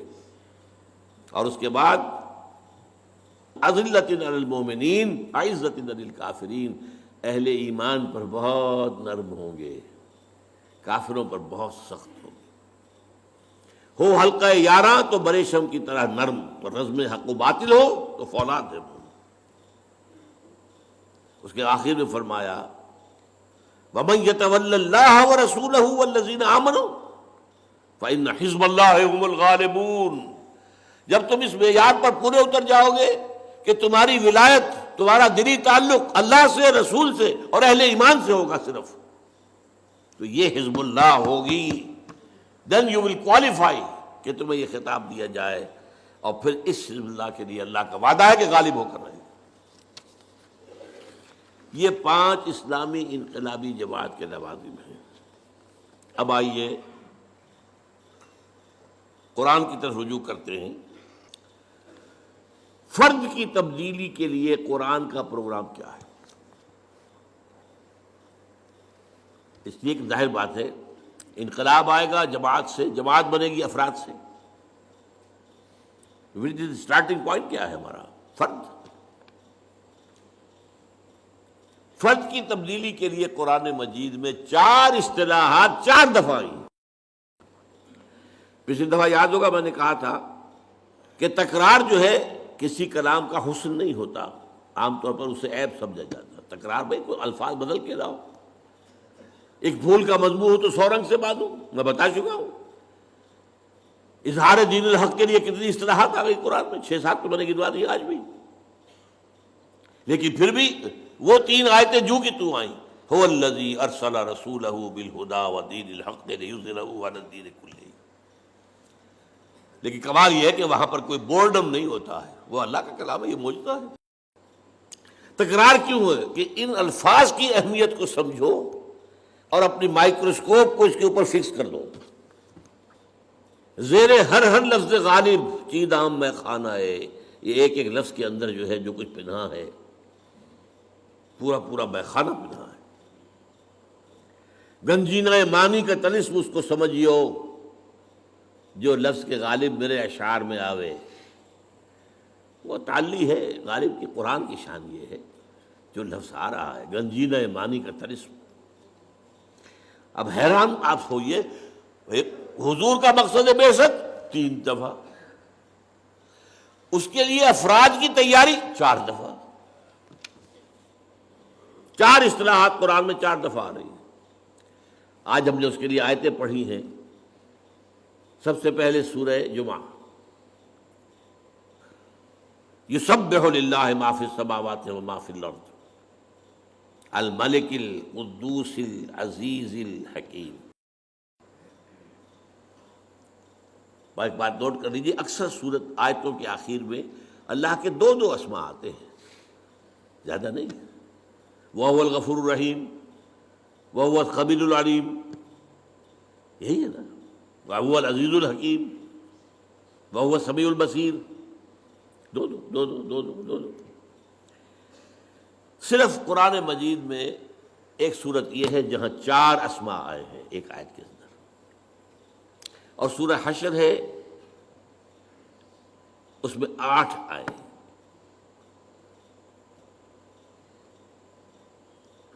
اور سورہ حدید ہے اس میں 4 آئے، هو الاول والآخر والظاہر والباطن۔ حشر میں الملک القدوس السلام المؤمن المہیمن العزیز الجبار المتکبر سبحان اللہ عما یشرکون، هو اللہ الخالق البارئ المصور له الاسماء الحسنى۔ یہاں 4 آئے ہیں۔ یہ جو حسن یہاں ہے آپ کا نوٹ کیجئے گا، 4 آگے الفاظ آ رہے ہیں، وہ سب کی نسبت ان 4 ناموں سے ہے۔ وہ الفاظ کیا ہیں؟ یتلو علیہم آیاتہ، هو الذی بعث فی الامیین رسولا منہم۔ یہ 3 جگہ اور آئے ہیں، ابھی الفاظ وہ بعد میں آپ کو بتاؤں گا۔ یہاں یہ نوٹ کر لیجئے سورہ صف کے ساتھ کتنا گہرا رشتہ ہے، یہ جوڑا ہے سورہ صف سورہ جمعہ۔ سورہ صف کے شروع میں کیا ہے؟ سبح للہ ما فی السماوات و ما فی الارض، اور جمعہ یسبح للہ ما فی السماوات و ما فی الارض۔ ایک میں ماضی آ گیا، ایک میں حال اور مستقبل دونوں آ گئے، زمانے کا احاطہ ہو گیا۔ ما فی السماوات و ما فی الارض، مکان کا احاطہ ہو گیا، کون و مکان۔ اس کی مرکزی آیت هو الذی ارسل رسولہ بالہدی ودین الحق لیظہرہ علی الدین کلہ، اس کی مرکزی آیت هو الذی بعث فی الامیین رسولا منہم یتلو علیہم آیاتہ ویزکیہم ویعلمہم الکتاب والحکمہ۔ اور جو چار نام ہیں اللہ کے، الملک، بادشاہ کا فرمان کو پڑھ کر سنا رہا، یہ ہے یتلو علیہم آیاتہ۔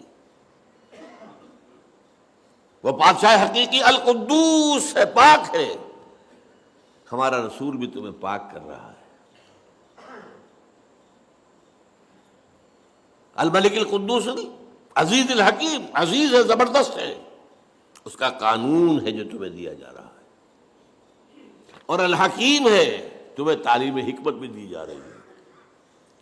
یتلو علیہم آیاتہ، یہ الملک، ویزکیہم القدوس، یعلمہم الکتاب، یہ العزیز، والحکمہ الحکیم۔ ان چار الفاظ کا تعلق چار اسماء کا گویا کہ یہ سایہ ہے۔ اب نوٹ کیجئے، یہ الفاظ پہلے آئے سورہ بقرہ میں دو جگہ۔ پہلے 15ویں رکوع کے آخر میں حضرت ابراہیم اور اسماعیل کی دعا، جب وہ بنیادیں اٹھا رہے تھے خانہ کعبہ کی، تو جو دعا مانگی ان میں سے ایک یہ بھی تھی، پروردگار ہماری جو نسل یہاں آباد ہوگی تیرے اس گھر کے پاس، ربنا وبعث فیہم رسولا منہم، ان میں اپنا ایک رسول اٹھائیے انہی میں سے، کیا کرے گا؟ یتلو علیہم آیاتہ ویعلمہم الکتاب والحکمۃ ویزکیہم۔ چار آئے، کوئی چیز، تھوڑا سا فرق ہے، ترتیب مختلف ہے، میں بعد میں بات کروں گا۔ دو رکوعوں کے بعد آ گیا اعلان، دیکھو یہ تمہارے باپ ابراہیم اور اسماعیل کی دعا کا ظہور، محمد آ گئے تمہارے پاس صلی اللہ علیہ وسلم۔ کما ارسلنا فیکم رسولا منکم یتلو علیکم آیاتنا ویزکیکم ویعلمکم الکتاب والحکمہ۔ وہی چار چیزیں۔ سورہ بقرہ کا جوڑا ہے سورہ آل عمران، اس میں پھر آ گیا لقد من اللہ علی المؤمنین اذ بعث فیہم رسولا من انفسہم یتلو علیہم آیاتہ ویزکیہم ویعلمہم الکتاب والحکمہ۔ لیکن سب سے شاندار انداز میں ہے سورہ جمعہ، هو الذی بعث فی الامیین رسولا منہم یتلو علیہم آیاتہ ویزکیہم ویعلمہم الکتاب والحکمہ۔ اب یہاں اگر غور سے آپ نے سنا ہو تو آپ کو نظر آئے گا کہ ایک فرق ہے۔ ابراہیم اور اسماعیل کی دعا میں تلاوت آیات کے فوراً بعد تعلیم کتاب و حکمت، پھر تزکیہ آخر میں۔ باقی تینوں جگہوں پر تلاوت آیات، پھر تزکیہ، پھر کتاب و حکمت کی تعلیم۔ اب فرق کیا ہے؟ وہ دعا ہے ابراہیم اور اسماعیل کی، وہاں تو اللہ ان کی دعا نقل کر رہا ہے، یہاں اللہ کی طرف سے آ رہا ہے، تو یقیناً یہ ترتیب زیادہ جو ہے امپرووڈ شمار ہوگی، اسے بھی ہم غلط نہیں کہیں گے، وہ بھی دو رسولوں کی بات ہے نا۔ ربنا وبعث فیہم رسولا منہم یتلو علیہم آیاتک ویعلمہم الکتاب والحکمۃ ویزکیہم، غلط تو نہیں ہے یہ۔ لیکن ایک بات معلوم ہو گئی، اس وقت ہائیسٹ ویلیو جو تھی وہ تزکیہ تھا، اب ہائیسٹ ویلیو حکمت ہے، کیونکہ تین جگہ اللہ کی طرف سے آ رہا ہے۔ 18واں رکوع سورہ بقرہ کا، پھر آل عمران، پھر سورہ جمعہ، وہاں تو یہ آ رہا هو الذی بعث فی الامیین رسولا منہم یتلو علیہم آیاتہ ویزکیہم ویعلمہم الکتاب والحکمہ۔ اب ان پر آئیے،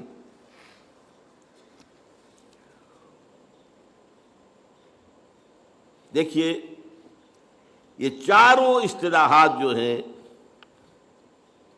ہم نے، ہمارے مفسرین نے ان کے اندر مغایرت پیدا کی ہے.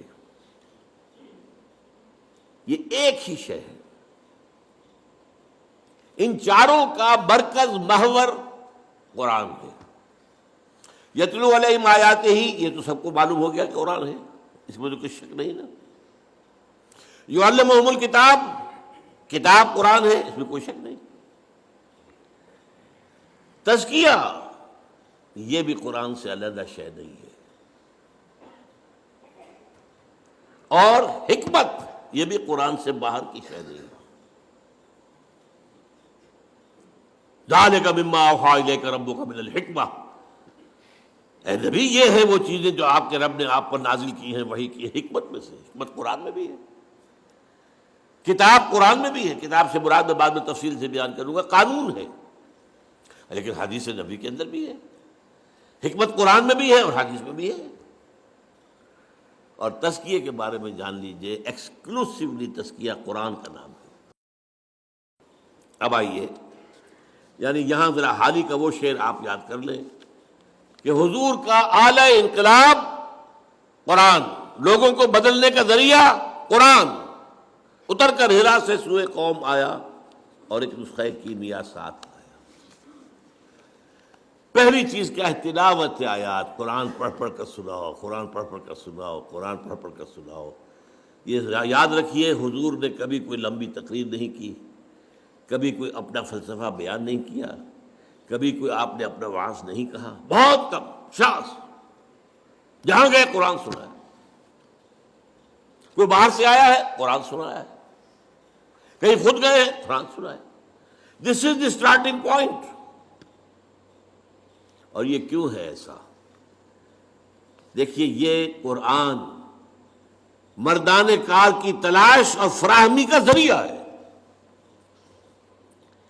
یہ روح انسانی کے لیے مقناطیس ہے. سرسری طور پر بھی قرآن سنایا جائے، کوئی چیز اگر کسی شخص کی فطرت مسخ نہیں ہو گئی ہے، پرورٹڈ نہیں ہو گئی ہے، کسی بھی صحت اور سلامتی برقرار ہے، وہ کھینچے گی، اس کشش محسوس کرے گی. وجہ کیا ہے؟ دونوں کا سورس ایک ہے، یہ گرائی ہے. روح ہماری کہاں سے آئی؟ اللہ سے. کلام کہاں سے آیا؟ قرآن اللہ سے. از کجا می آئی آواز دوست، یہ کس میرے دوست کی آواز کہاں سے آ رہی ہے؟ اور وہ روح کھینچی جاتی ہے. ہاں، مردہ جو ہو چکے، جن کی روح مر چکی، جن کے جسم مقبرے بن چکے ہیں، چلتے پھرتے مقبرے ہیں، اندر روح دفن ہو چکی ہے، ان پر اثر نہیں ہوگا. ابو جہل پہ نہیں ہوگا، ابو لہب پر نہیں ہوگا. جس کی روح، مجھے یہ ڈر ہے دل زندہ تو نہ مر جائے، کہ زندگانی عبارت ہے تیرے جینے سے. اگر یہ روح اندر زندہ ہے، یہ کھینچے گی. یعنی اب اس کے لیے لفظ استعمال، سلیم الفطرت لوگوں کو کھینچنے کا ذریعہ قرآن ہے. اس کے لیے میری تقریروں میں ہمیشہ سے ہے، آج پھر ایک مکمل بات ہو جائے. 5ویں جماعت میں پہلا سائنس کا تجربہ ہمیں کیا کرایا گیا کہ دیکھو یہ ہے مکسچر ہے ایک، اس میں لوہ چون بھی ہے، لوہے کا برادہ جو ہوتا ہے، جو لیتھ وغیرہ کے اوپر جب ہو رہا ہوتا ہے تو وہاں پر جو گر رہے ہوتے ہیں ذرات اور ٹکڑے، اور اس میں لکڑی کا برادہ ملا دیا گیا. علیحدہ کرو. اب کیسے کریں؟ ایک ایک ذرہ ہٹائے اس کا، پھر بتایا دیکھو ایسے کرو، میگنیٹ لے لو، مقناطیس، اس کو چلاؤ، اس میں لوہے کے ذرے اس میں چمٹ جائیں گے، برادہ رہ جائے گا. اس معنی میں قرآن کو ایک میگنیٹ کی حیثیت سے معاشرے میں پھرانا، گھمانا، بڑے سے بڑے پیمانے پر اس کا کم سے کم جو ابتدائی مفہوم ہے اس کو عام کر دینا. ایک ہے اس پر ریسرچ ہے، اس کے اندر گہرائیاں ہیں، اس کے لیے قوطہ زنی ہے، اس کے لیے بلندیوں میں جانا ہے. وہ نہیں، ابھی تو یہی ہے. یہ قرآن اپنی سطح کے اوپر جو شے رکھتا ہے، اس کا جو ایسنس ہے وہ اس کی سطح پر ہے، سطح پر ہے. جس کی مثال میں دیا کرتا ہوں کہ جیسے اگر سمندر میں کوئی ٹینکر جو ہے، آئل ٹینکر، وہ ٹوٹ جائے تو جو اس میں سے تیل نکلے گا وہ کہاں جائے گا؟ سطح پر رہے گا، اندر نیچے تو نہیں جائے گا نا، وہ سرفیس پر رہے گا. تو قرآن کی وہ جو ہے روح کو کھینچ لینے والی شے جو ہے وہ اس کی سطح پر ہے۔ وَلَقَدْ يَسَّرْنَا الْقُرْآنَ لِلذِّكْرِ فَهَلْ مِن مُدَّكِرٍ، یاد آتا ہے کوئی از کجا می آئے دین آواز دوست، یہ قرآن سے کھنچتے تو قرآن کو گھماؤ پھراؤ اس میگنیٹ کے طریقے سے زیادہ بڑے پیمانے پر، تاکہ سلیم الفطرت لوگ جو ہے وہ کھنچ کر چلے آئے۔ اور آپ کو معلوم ہے قرآن مجید میں ذکر ہے جنات کی ایک جماعت نے ایک دفعہ قرآن سنا ہے اور ایسے پختہ مومن بن گئے، داعی بن گئے۔ قل اوحی الی انہ استمع نفر من الجن فقالوا انا سمعنا قرآنا عجبا یہدی الی الرشد فآمنا بہ۔ یہ قرآن اس کے اندر یہ تاثیر ہے۔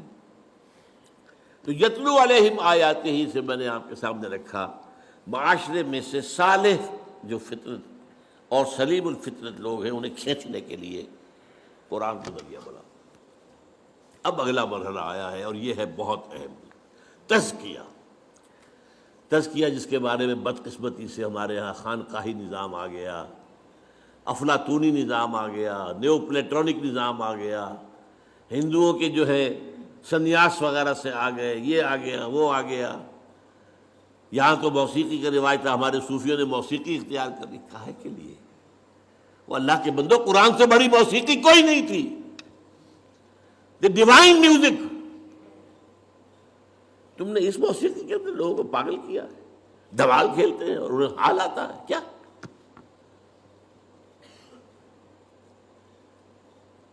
تزکیہ کیا ہے تو جان دیجیے۔ یہ جامع ترین اصطلاح ہے، لیکن میں اسے آپ کو 5 حصوں میں تقسیم کر کے بتاؤں گا ابھی۔ لیکن عمل کہتے کسے تزکیہ؟ یہ باغبان کا ایک عمل ہے۔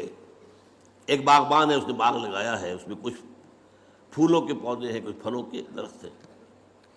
وہ داخل ہوتا ہے، دیکھتا ہے جہاں میں نے پھولوں کا پودا لگایا ہوا تھا وہاں گھاس وغیرہ کافی اگائی ہے، جھاڑ جکاڑ ہے۔ وہ کھرپا ہاتھ میں لیتا ہے، سب کو کھود کے باہر پھینکتا ہے۔ کیوں؟ کیونکہ یہ گھاس جو ہے یہ زمین کے اندر جو قوت نمو ہے اسے لے رہی ہے، پانی بھی کھینچ رہی ہے۔ یہ نہ ہو تو یہ ساری چیز جائے گی میرے پودے کے لیے، یہ پودے کی نشو و نما میں رکاوٹ ہو رہی ہے، تو جو رکاوٹ ہے اسے ہٹاؤ یہاں سے۔ یہ ہے عمل تزکیہ، پاک کرنا۔ انسان کی ترقی میں جو اس کی اصل ترقی ہو اس میں رکاوٹ جو چیزیں ہیں ان کو ہٹانا تزکیہ۔ اب دیکھیے انسان، ایک تو میں آپ جو ظاہر ہے نظر آ رہے ہیں، ہاتھ پاؤں ہیں، ہمارا ظاہری جسم ہے، ظاہری وجود ہے۔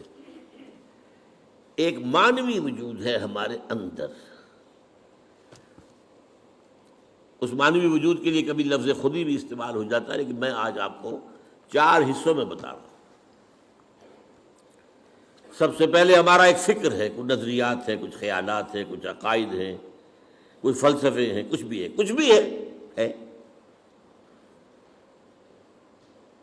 تطہیر فکر، اس فکر کو پاک کرنا، اس فکر میں جو غلط عنصر ہے اسے نکال کے باہر پھینک دینا۔ اگر یہ فکر کی غلطی موجود نہیں تو آگے نہیں، آپ کی ترقی نہیں ہوگی۔ پھر آپ کا نفس امارہ ہے، وہ آپ کی حیوانی جبلتوں کو بھڑکاتا ہے۔ تزکیہ نفس۔ پھر قلب ہے، اس پر غبار آ جاتا ہے، یہ آئینے کے مانند ہے۔ حضور نے فرمایا ہے ان هذه القلوب لتصدع كما يصدع الحديد اذا اصابه الماء، کہ دلوں کے آئینے پر بھی زنگ سا آ جاتا ہے، جیسے کہ لوہے پر زنگ آ جاتا ہے اگر اس پر پانی پڑتا رہے۔ پوچھا گیا فما جلاؤها یا رسول اللہ؟ فرمایا کثرت ذکر الموت و تلاوت القرآن۔ اس کو میں کہہ رہا ہوں تصفیہ قلب۔ یہ الفاظ یاد کیجئے، اللہ آپ کو توفیق دے آپ یہی خیالات آگے پھیلائیں، پھر اصطلاحات کے حوالے سے بات کریں گے تو سمجھنے لوگوں کی آئے گی۔ پھر روح ہے، روح میں ایک نور ہے، روح نورانی ہے۔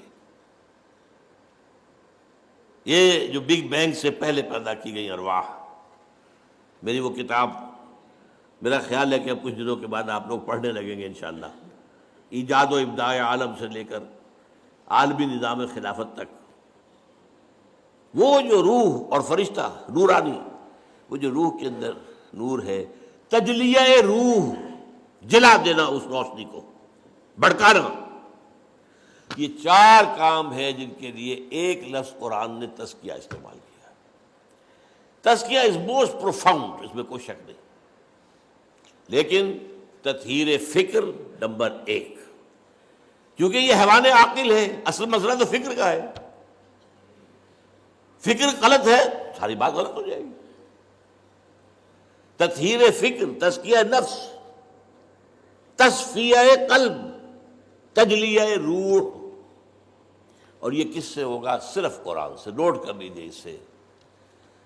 اور یہ حقیقت جس قدر اقبال نے بیان کی ہے، کسی نے بیان نہیں کی، کسی نے بیان نہیں کی، at least to my knowledge none, نہ کوئی عالم، نہ کوئی مفسر، نہ کوئی محدث، کوئی نہیں۔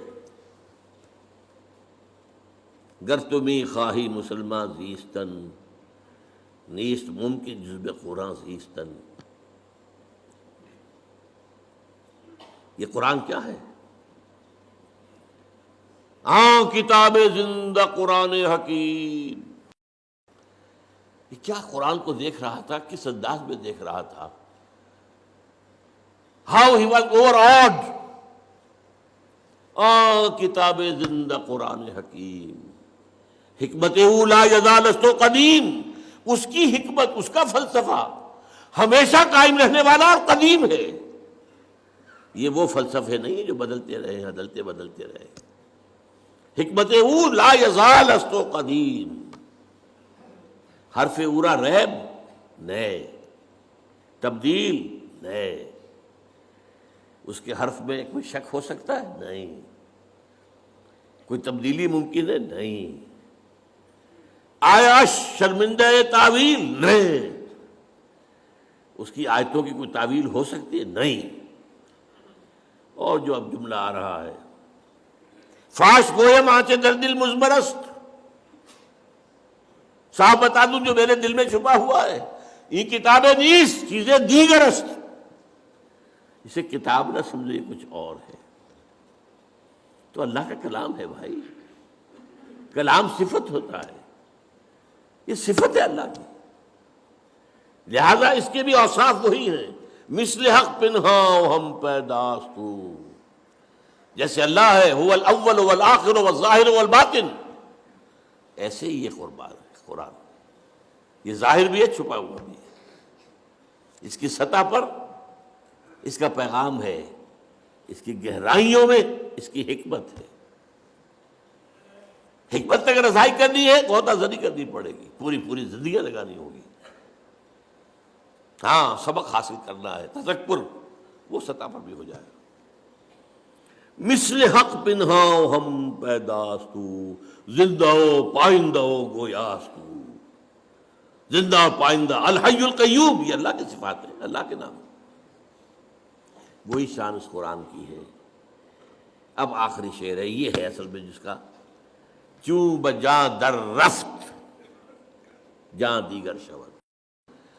جب یہ قرآن کسی کے اندر اتر جاتا ہے، یہ اندر کا اترنا، دماغ سے اترا، قلب سے اترا، روح میں اترا، نفس پر جا کر اس نے قدغنیں لگائی، چوں بجاں در رفت جہاں دیگر شود، اندر کا انقلاب آ گیا۔ Now he is a changed person altogether۔ قرآن سے زندہ و پائندہ و گویاستو، چوں بجاں در رفت جہاں دیگر شود، جہاں چوں دیگر شد جہاں دیگر شود۔ خاص طور پر تزکیہ نفس کے حوالے سے تو میں حیران ہوں، اقبال کہاں تک پہنچا ہے۔ حضور کی 2 حدیثوں کو جمع کر دیا اپنے اشعار کے اندر۔ حضور نے ایک بات یہ فرمائی کہ اللہ نے ہر انسان کے ساتھ ایک شیطان بنایا ہوا ہے، صحابہ نے پوچھا حضور کہ آپ کے ساتھ بھی ہے؟ وہاں ہے، لیکن میں نے اسے مسلمان کر لیا۔ ایک حدیث ہو گئی۔ دوسری حدیث، الشیطان یجری من الانسان مجری الدم، شیطان تو انسان کے اندر خون کی طرح سرایت کر جاتا ہے۔ اور اقبال کیا کہتا ہے؟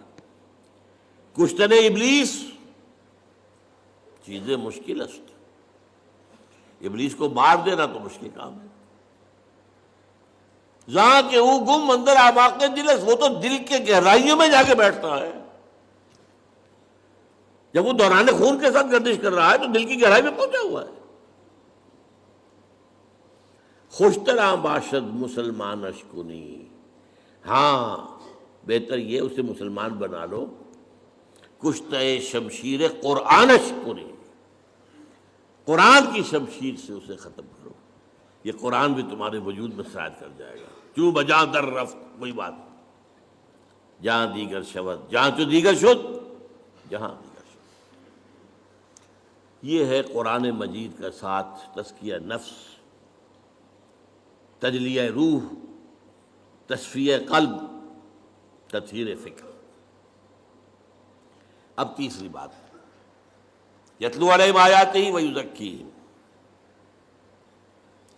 دیکھیے ایک بات تھوڑی سی بس سمجھا دوں، بہت سے بزرگ جو ہے بیچارے لاکھ جو ہے ٹکرے مارتے رہتے ہیں، بیٹے نماز پڑھا کرو، بیٹے نماز پڑھا کرو، بیٹے نماز پڑھا کرو۔ اب وہ بیٹا جو ہے وہ کبھی سامنے پڑھ بھی لیا سعادت بندی کے لیے، پھر کہاں پڑھے گا؟ سبب کیا ہے؟ اس میں خدا پر یقین نہیں ہے، تم نماز پڑھوانا چاہتے ہو۔ تم نے جہاں پڑھایا ہے اسے گلا تو گھونٹ دیا اہل مدرسہ نے تیرا، کہاں سے آئے صدا لا الہ الا اللہ؟ پہلے تطہیر فکر کرو گے تب نماز اندر سے ابھرے گی، پھر ضیاء الحق کے آرڈیننس کی طرح سے نافذ نہیں کرنی پڑے گی نماز۔ یہ ہے اصل میں تطہیر فکر، تزکیہ نفس۔ اس کا ایک نتیجہ نکلتا ہے، عجیب بات ہے، اندر سے شریعت کی طلب ابھرنے لگتی ہے، اندر سے خود بخود۔ قرآن مجید میں آپ دیکھتے ہیں یسألونک یسألونک یسألونک یسألونک، کیوں؟ یسألونک ماذا ينفقون، یسألونک عن المحیض، یسألونک عن الخمر والمیسر، یسألونک عن الشہر الحرام قتال فیہ، یسألونک یسألونک یسألونک، کیوں؟ جب اندر پاک ہو گیا ہے، اب اس کی طلب جو ہے صادق ہے، اب اس کے اندر صحیح بات کی طلب خود پیدا ہو رہی ہے۔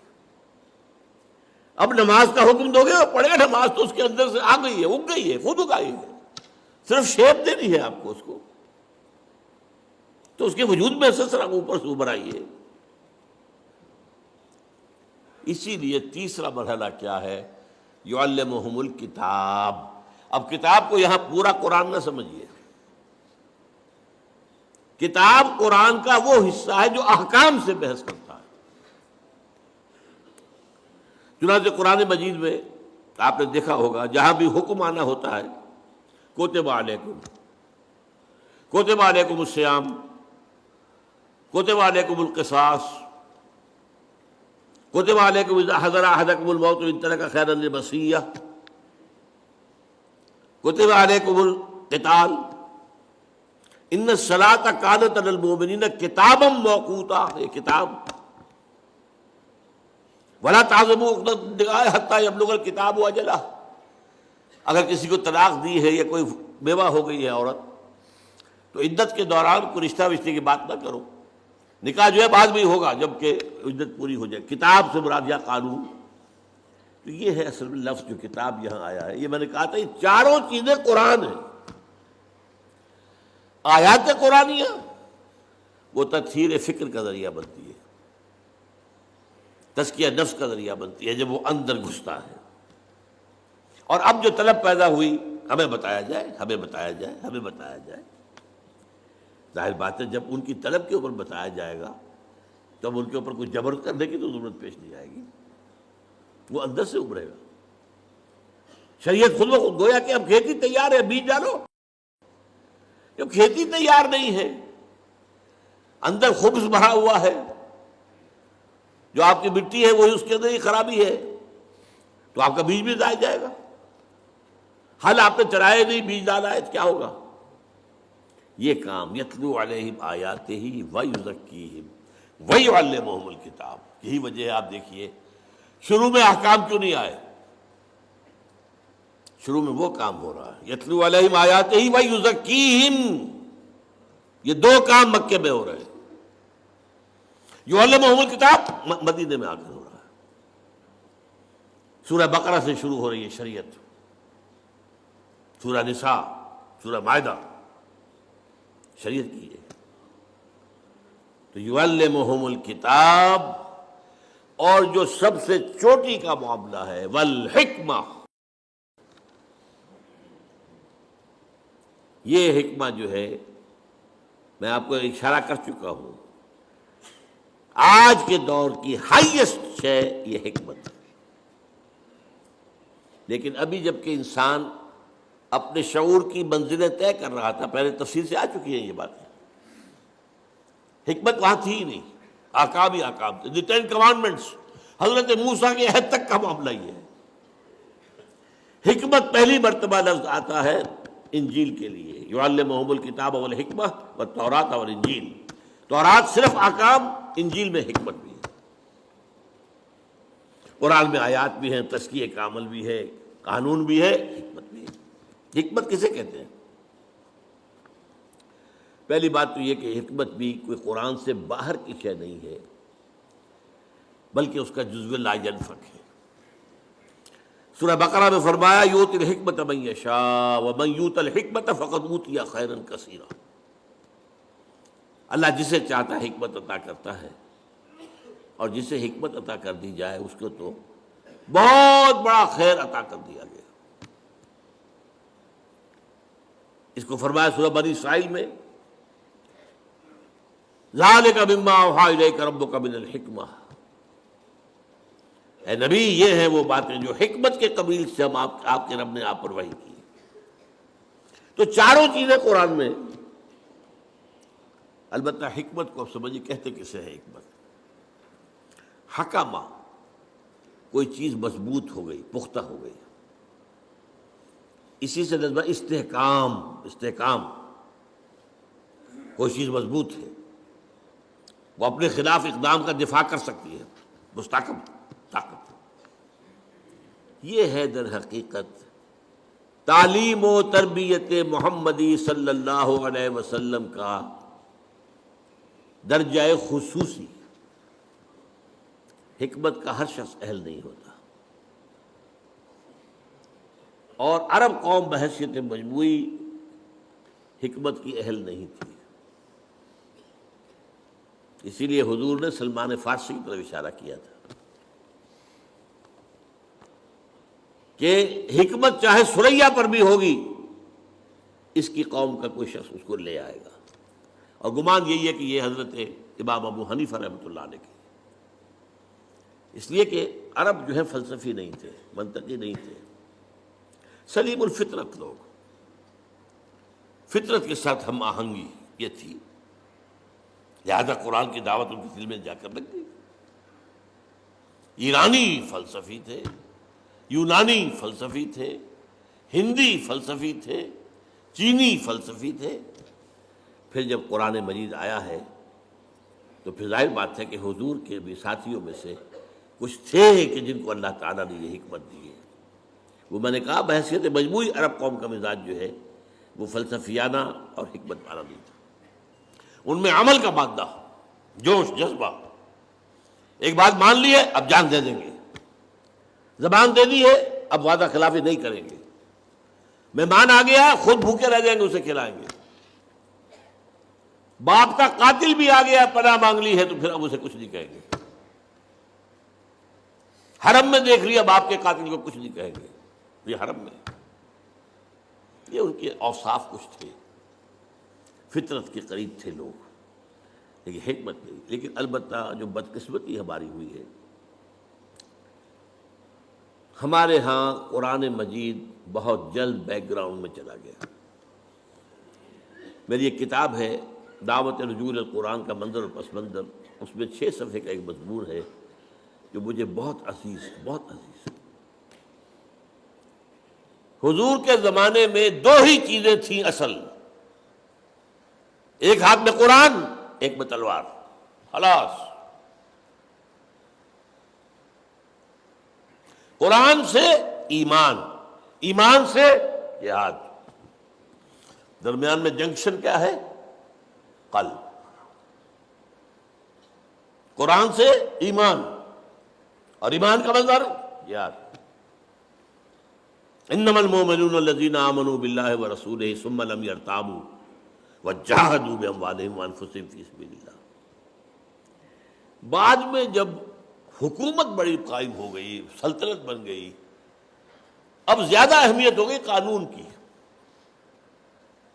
جہاد کا مطلب بھی کیا ہوا؟ دفاع، یا اور مزید فتح کر کے اپنی حکومتیں بڑھانا بادشاہوں کی۔ یہ نوعیتیں بدل گئی ہے، ایمفیسس بدل گیا۔ اس کے بعد علم میں قرآن پیچھے، حدیث اور فقہ آگے۔ اس لیے ظاہر بات ہے کہ معاشرہ ہے، اس میں قانون ہے، اس میں لین دین ہے، قانون چاہیے، قاضی چاہیے اور مفتی چاہیے، وہ اصل تو ڈیمانڈ ان کی ہوگی۔ لہذا gradually Quran faded into the back ground, یہاں تک کہ قرآن مجید بن گیا صرف حصول ثواب یا ایصال ثواب کا ذریعہ۔ خاص طور پر بدقسمتی جو ہوئی ہے وہ ہم ہندیوں کی ہوئی ہے، ہندوستانی۔ دیکھیے عرب نکلا اسلام، دائیں بائیں، بائیں وہ گیا فلسطین کراس کیا، سینائی کراس کیا، مصر لیبیا ہوتے ہوتے ہوتے ہوتے ہوتے موریطانیہ۔ یہاں کیا تھا؟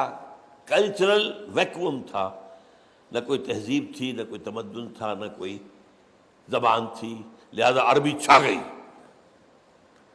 عرب کلچر چھا گیا، سارا شمالی افریقہ ٹوٹل عربک۔ یہ نہیں کہ وہاں زبانیں نہیں تھی، بربر زبان تھی، ایک بڑی زبان تھی، تہذیب تھی۔ مشرق کی طرح جب اسلام چلا تو سب سے پہلا جو ہے لوہے کا چنا ایران بیٹھا ہوا تھا۔ ایران کا فلسفہ، ایران کی زبان، ایران کا ادب، ایران کے ادب عالیہ، لہذا یہاں وہ جو تہذیب اور تمدن عربی تھی وہ کچھ دلدل میں پھنس گیا۔ ایرانی تہذیب، ایرانی زبان، اور اس کے بعد آپ کو معلوم ہے آگے جتنا اسلام گیا وہ فارسی زبان کے ذریعے سے گیا۔ ہندوستان میں جتنے عرصے مسلمان ہم حکمران رہے، ہماری کوڈ لینگویج پرشین تھی، ناٹ عربک۔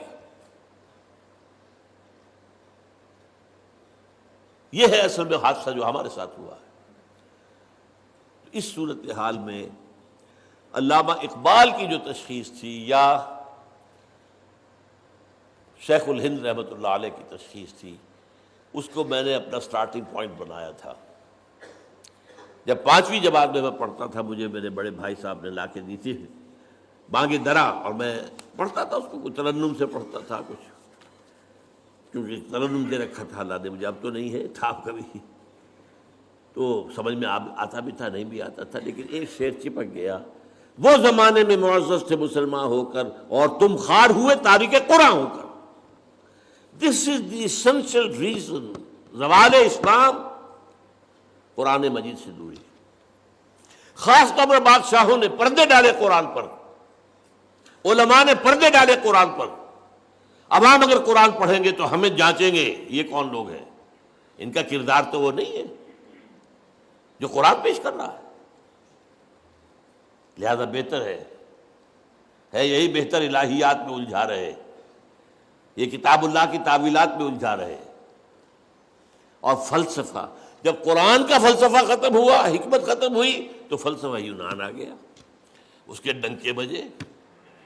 اب اس کے بعد ہر شخص پڑھا لکھا وہی ہے جو فلسفہ یونان کا جاننے والا ہے، خواہ وہ آئیڈیلزم ہے اور خواہ وہ ریئلزم ہے۔ یہ ہے اصل میں ہمارے ساتھ جو حادثہ ہوا۔ اقبال وہ شخص ہے کہ جس نے کہا کہ یہ سارا معاملہ اب اگر گر تمہیں خواہی مسلمان زیستن نیست ممکن جذبہ قرآن زیستن. پلٹو اس کی طرف. اور فارسی میں جو بات اس نے کہی، خار از محجوری قرآن شدی، اے مسلمان امت تو جو ذلیل اور خار ہوئی ہے وہ قرآن کو ترک کرنے کے باعث. شکوہ سنجے گردش دوران شدی، خام خواہ شکوہ آسمان کا، گردش فلک یا دوسروں کا شکوہ. اے چو شبنم بر زمیں افتندئی در بغل داری کتاب زندہ.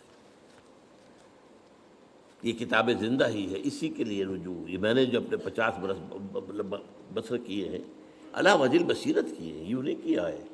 یہ کوئی میرا پیشہ نہیں تھا، یہ کوئی میرا جو ہے میں کوئی دارالعلوموں کے پاس جو ہے فارغ التحصیل نہیں تھا، یہ کوئی روایتی درس نہیں تھا. یہ روایتی درس نہیں ہے، یہ احیاء اسلام اگر اب ہونا ہے اور اب اگر کوئی پیش رفت ہونی ہے کہ وہ جو نظام خلافت ہے دنیا میں قائم ہو تو اسی کے ذریعے سے ہو.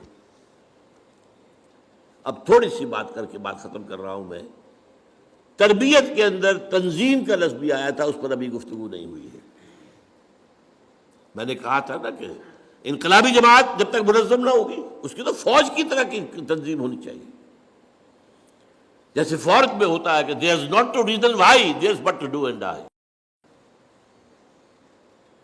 کوئی اگر سپاہی جو ہے پوچھے اپنے افسر سے کہ جناب پہلے مجھے بتائیے یہ حکم کیوں دے رہے ہیں آپ، واٹس دی وزڈم، کیا حکمت ہے اس میں، تو یہ فوج کہلائے گی، کیا کہلائے گا. یہ تمہیں ٹکرانا ہے حکومتوں سے، تمہیں انقلاب لانا ہے، اسٹیٹس کو ختم کرنا ہے. ظاہر بات ہے جو نظام ہے اسی کو پروٹیکشن دینے والے اوپر بیٹھے ہوئے ہیں. فوج بھی انہی کا حکم مانے گی، ایک حد تک تو مانے گی. ایک وقت میں آ کر البتہ ہو سکتا ہے وہ ہاتھ اٹھا دے کہ مزید ہم نہیں مار سکتے. کب تک ماریں گے؟ لیکن یہ کہ شروع میں تو مارے گی لازماً مارے گی. تو اگر تمہیں ان کا مقابلہ کرنا ہے تو یو ہیو ٹو بی اسی طرح کا ڈسپلن ہونا چاہیے.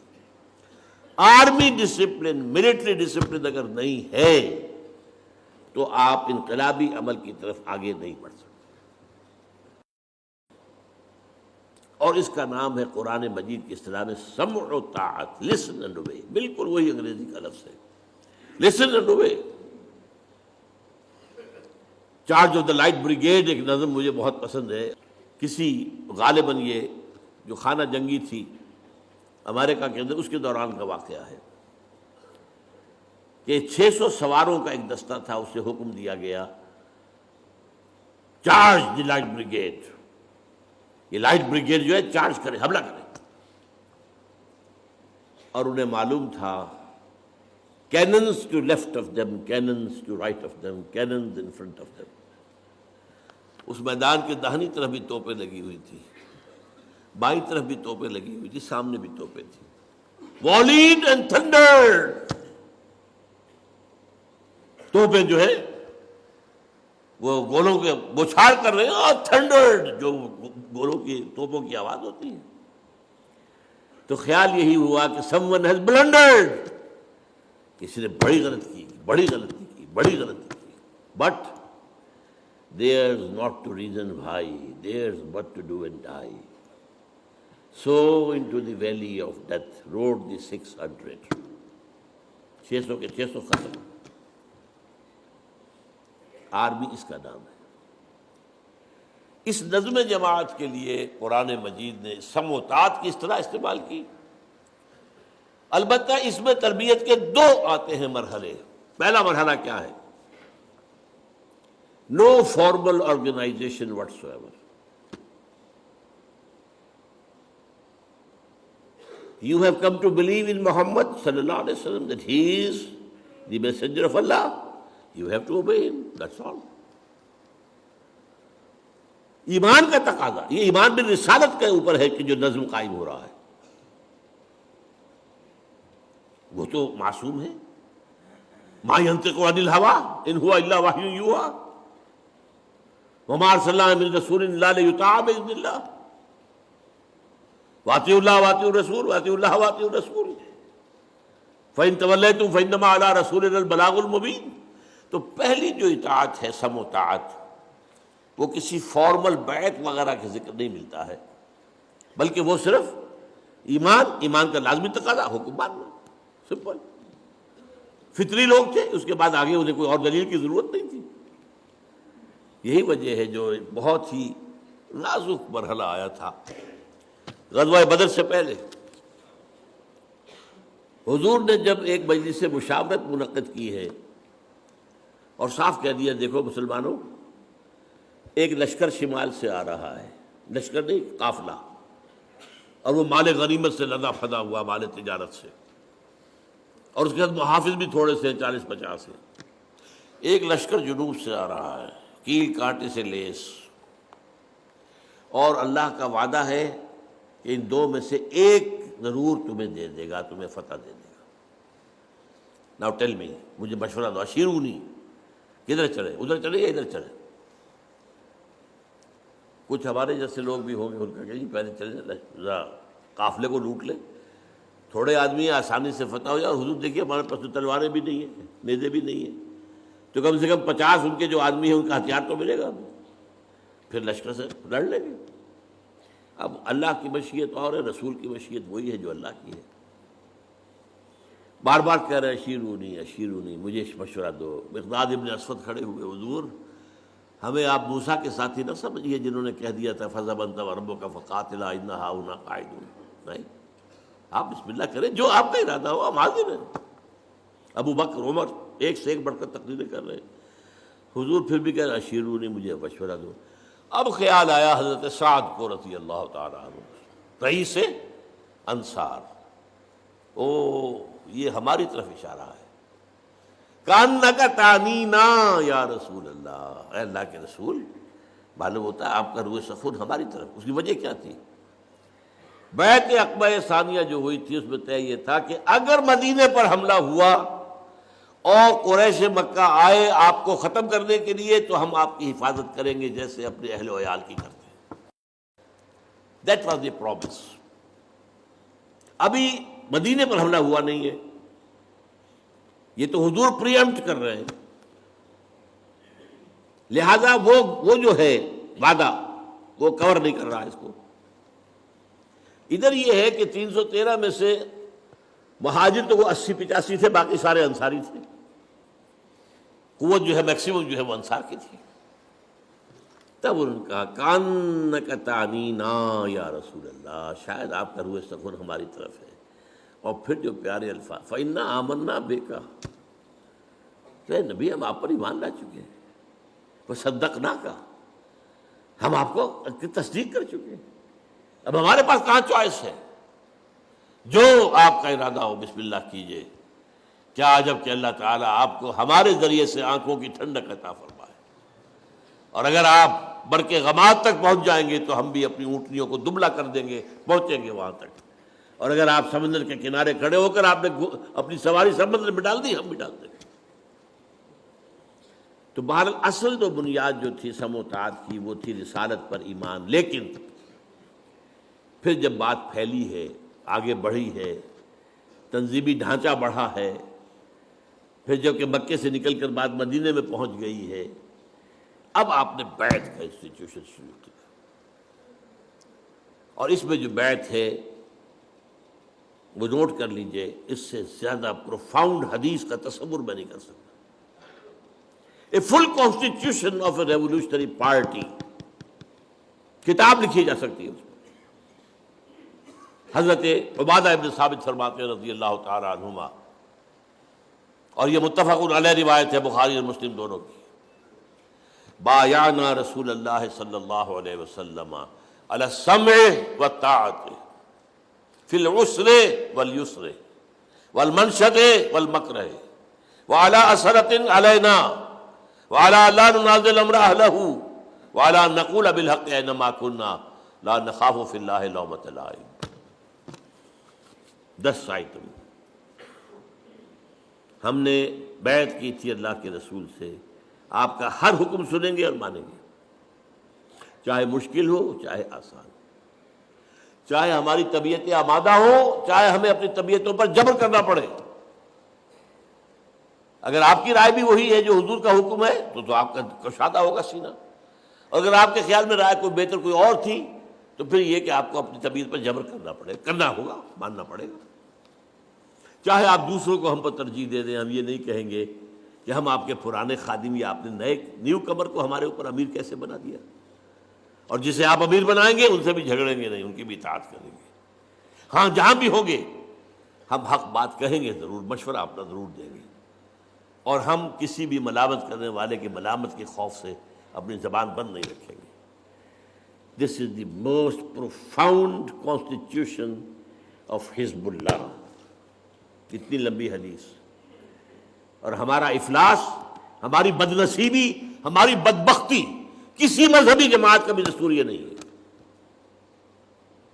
کس قدر ناقدری ہے، چھوٹی چھوٹی حدیثوں کے اوپر کفر کے فتوے دے رہے ہیں۔ یہ رفع یدین نہیں کیا، یہ غور ہو تم ہو اور غور ہو، یہ کیا تم نے آمین بالجہر کہہ دیا، تم دفع ہو جاؤ، ہماری مسجد سے نکل جاؤ، چیزیں۔ اور یہ حدیث عبادہ ابن ثابت کی، متفق علیہ، اتنی مفصل۔ یہ ہے اصل میں وہ نظم، اور اس میں جو اصل کام ہوا ہے وہ میرا اگلے لیکچر کے اندر اس کی وضاحت ہوگی۔ اس ڈسپلن کی مشق کیسے ہوئی، میں صرف اشارہ کر رہا ہوں اس وقت۔ 12 برس تک مکے میں حکم یہ تھا کہ مسلمانوں، چاہے تمہارے ٹکڑے اڑا دیے جائیں، تمہیں زندہ جلا دیا جائے، تم ہاتھ نہیں اٹھاؤ گے، کوئی جوابی کارروائی نہیں، no raising of hands even in self defence. یہ تصادم جو میرے اگلی تقریر کا جو عنوان ہے اس کا اہم موضوع یہ ہے۔ اس پر عمل کرنا سوچ لیجئے کہ یہ اس سے بڑی ٹریننگ جو ہے سم و طاعت کی ممکن نہیں۔ اب بلایا جا رہا ہے خباب بن الارت کو، آؤ، آ گئے، ان کی نگاہوں کے سامنے دہکتے انگارے بچھا دیے گئے، اتارو کرتا، اتار دیا، لیٹ جاؤ، لیٹ گئے، پیٹھ کی کھال جلی، چربی پگھلی، انگارے ٹھنڈے ہوئے۔ آپ اندازہ کیجئے جو شخص یہ دیکھ رہا ہو کہ مجھے روسٹ کرنے کی تیاری ہو رہی ہے، اس کو اگر رکاوٹ نہ ہو تو وہ 2-4 کو مار کے مرے گا۔ بلی کو بھی آپ گھیر لیں، کہیں کارنر کر لیں، وہ آپ کے اوپر آئے گی، آپ کی آنکھوں پر آئے گی، کیا شے ہے وہ، لیکن اجازت نہیں۔ اس حکم پر عمل کرنے کا میرے نزدیک اس سے بڑا ڈسپلن کے لیے ایکسرسائز کوئی نہیں ہو سکتی، ناممکن۔ پریڈ کرانے کی ضرورت نہیں ہے، یہاں حکم ہے اللہ کے رسول کا، ہاتھ نہیں اٹھانا، بس۔ یہ سم و طاعت کا، اور یہ اس کے لیے ایکسرسائز تھی، جس سے پھر وہ نظم جماعت قائم ہوا ہے، جو حکم ہے سر آنکھوں پر، اور اس سے پھر وہ نظام آگے بڑھا ہے۔ وہ جو اب تصادم کے مراحل ہیں، وہ جو میں نے کہا تھا اقبال کا شعر، کہ سب سے پہلے تو با نشہ درویشی در ساز و دوادن زن، اب اس سے بڑی درویشی کیا ہوگی کہ مرنے کو بھی تیار ہے۔ کیوں پختہ شوی خود را بر سلطنت جب زن، تو اس کے حوالے سے پھر جو ہے اللہ تعالیٰ نے ساری منزلیں طے کرائیں، اور اللہ کا دین جاء الحق وزهق الباطل ان الباطل کان زہوقا۔ اقول قولی ھذا واستغفر اللہ لی ولکم ولسائر المسلمین والمسلمات۔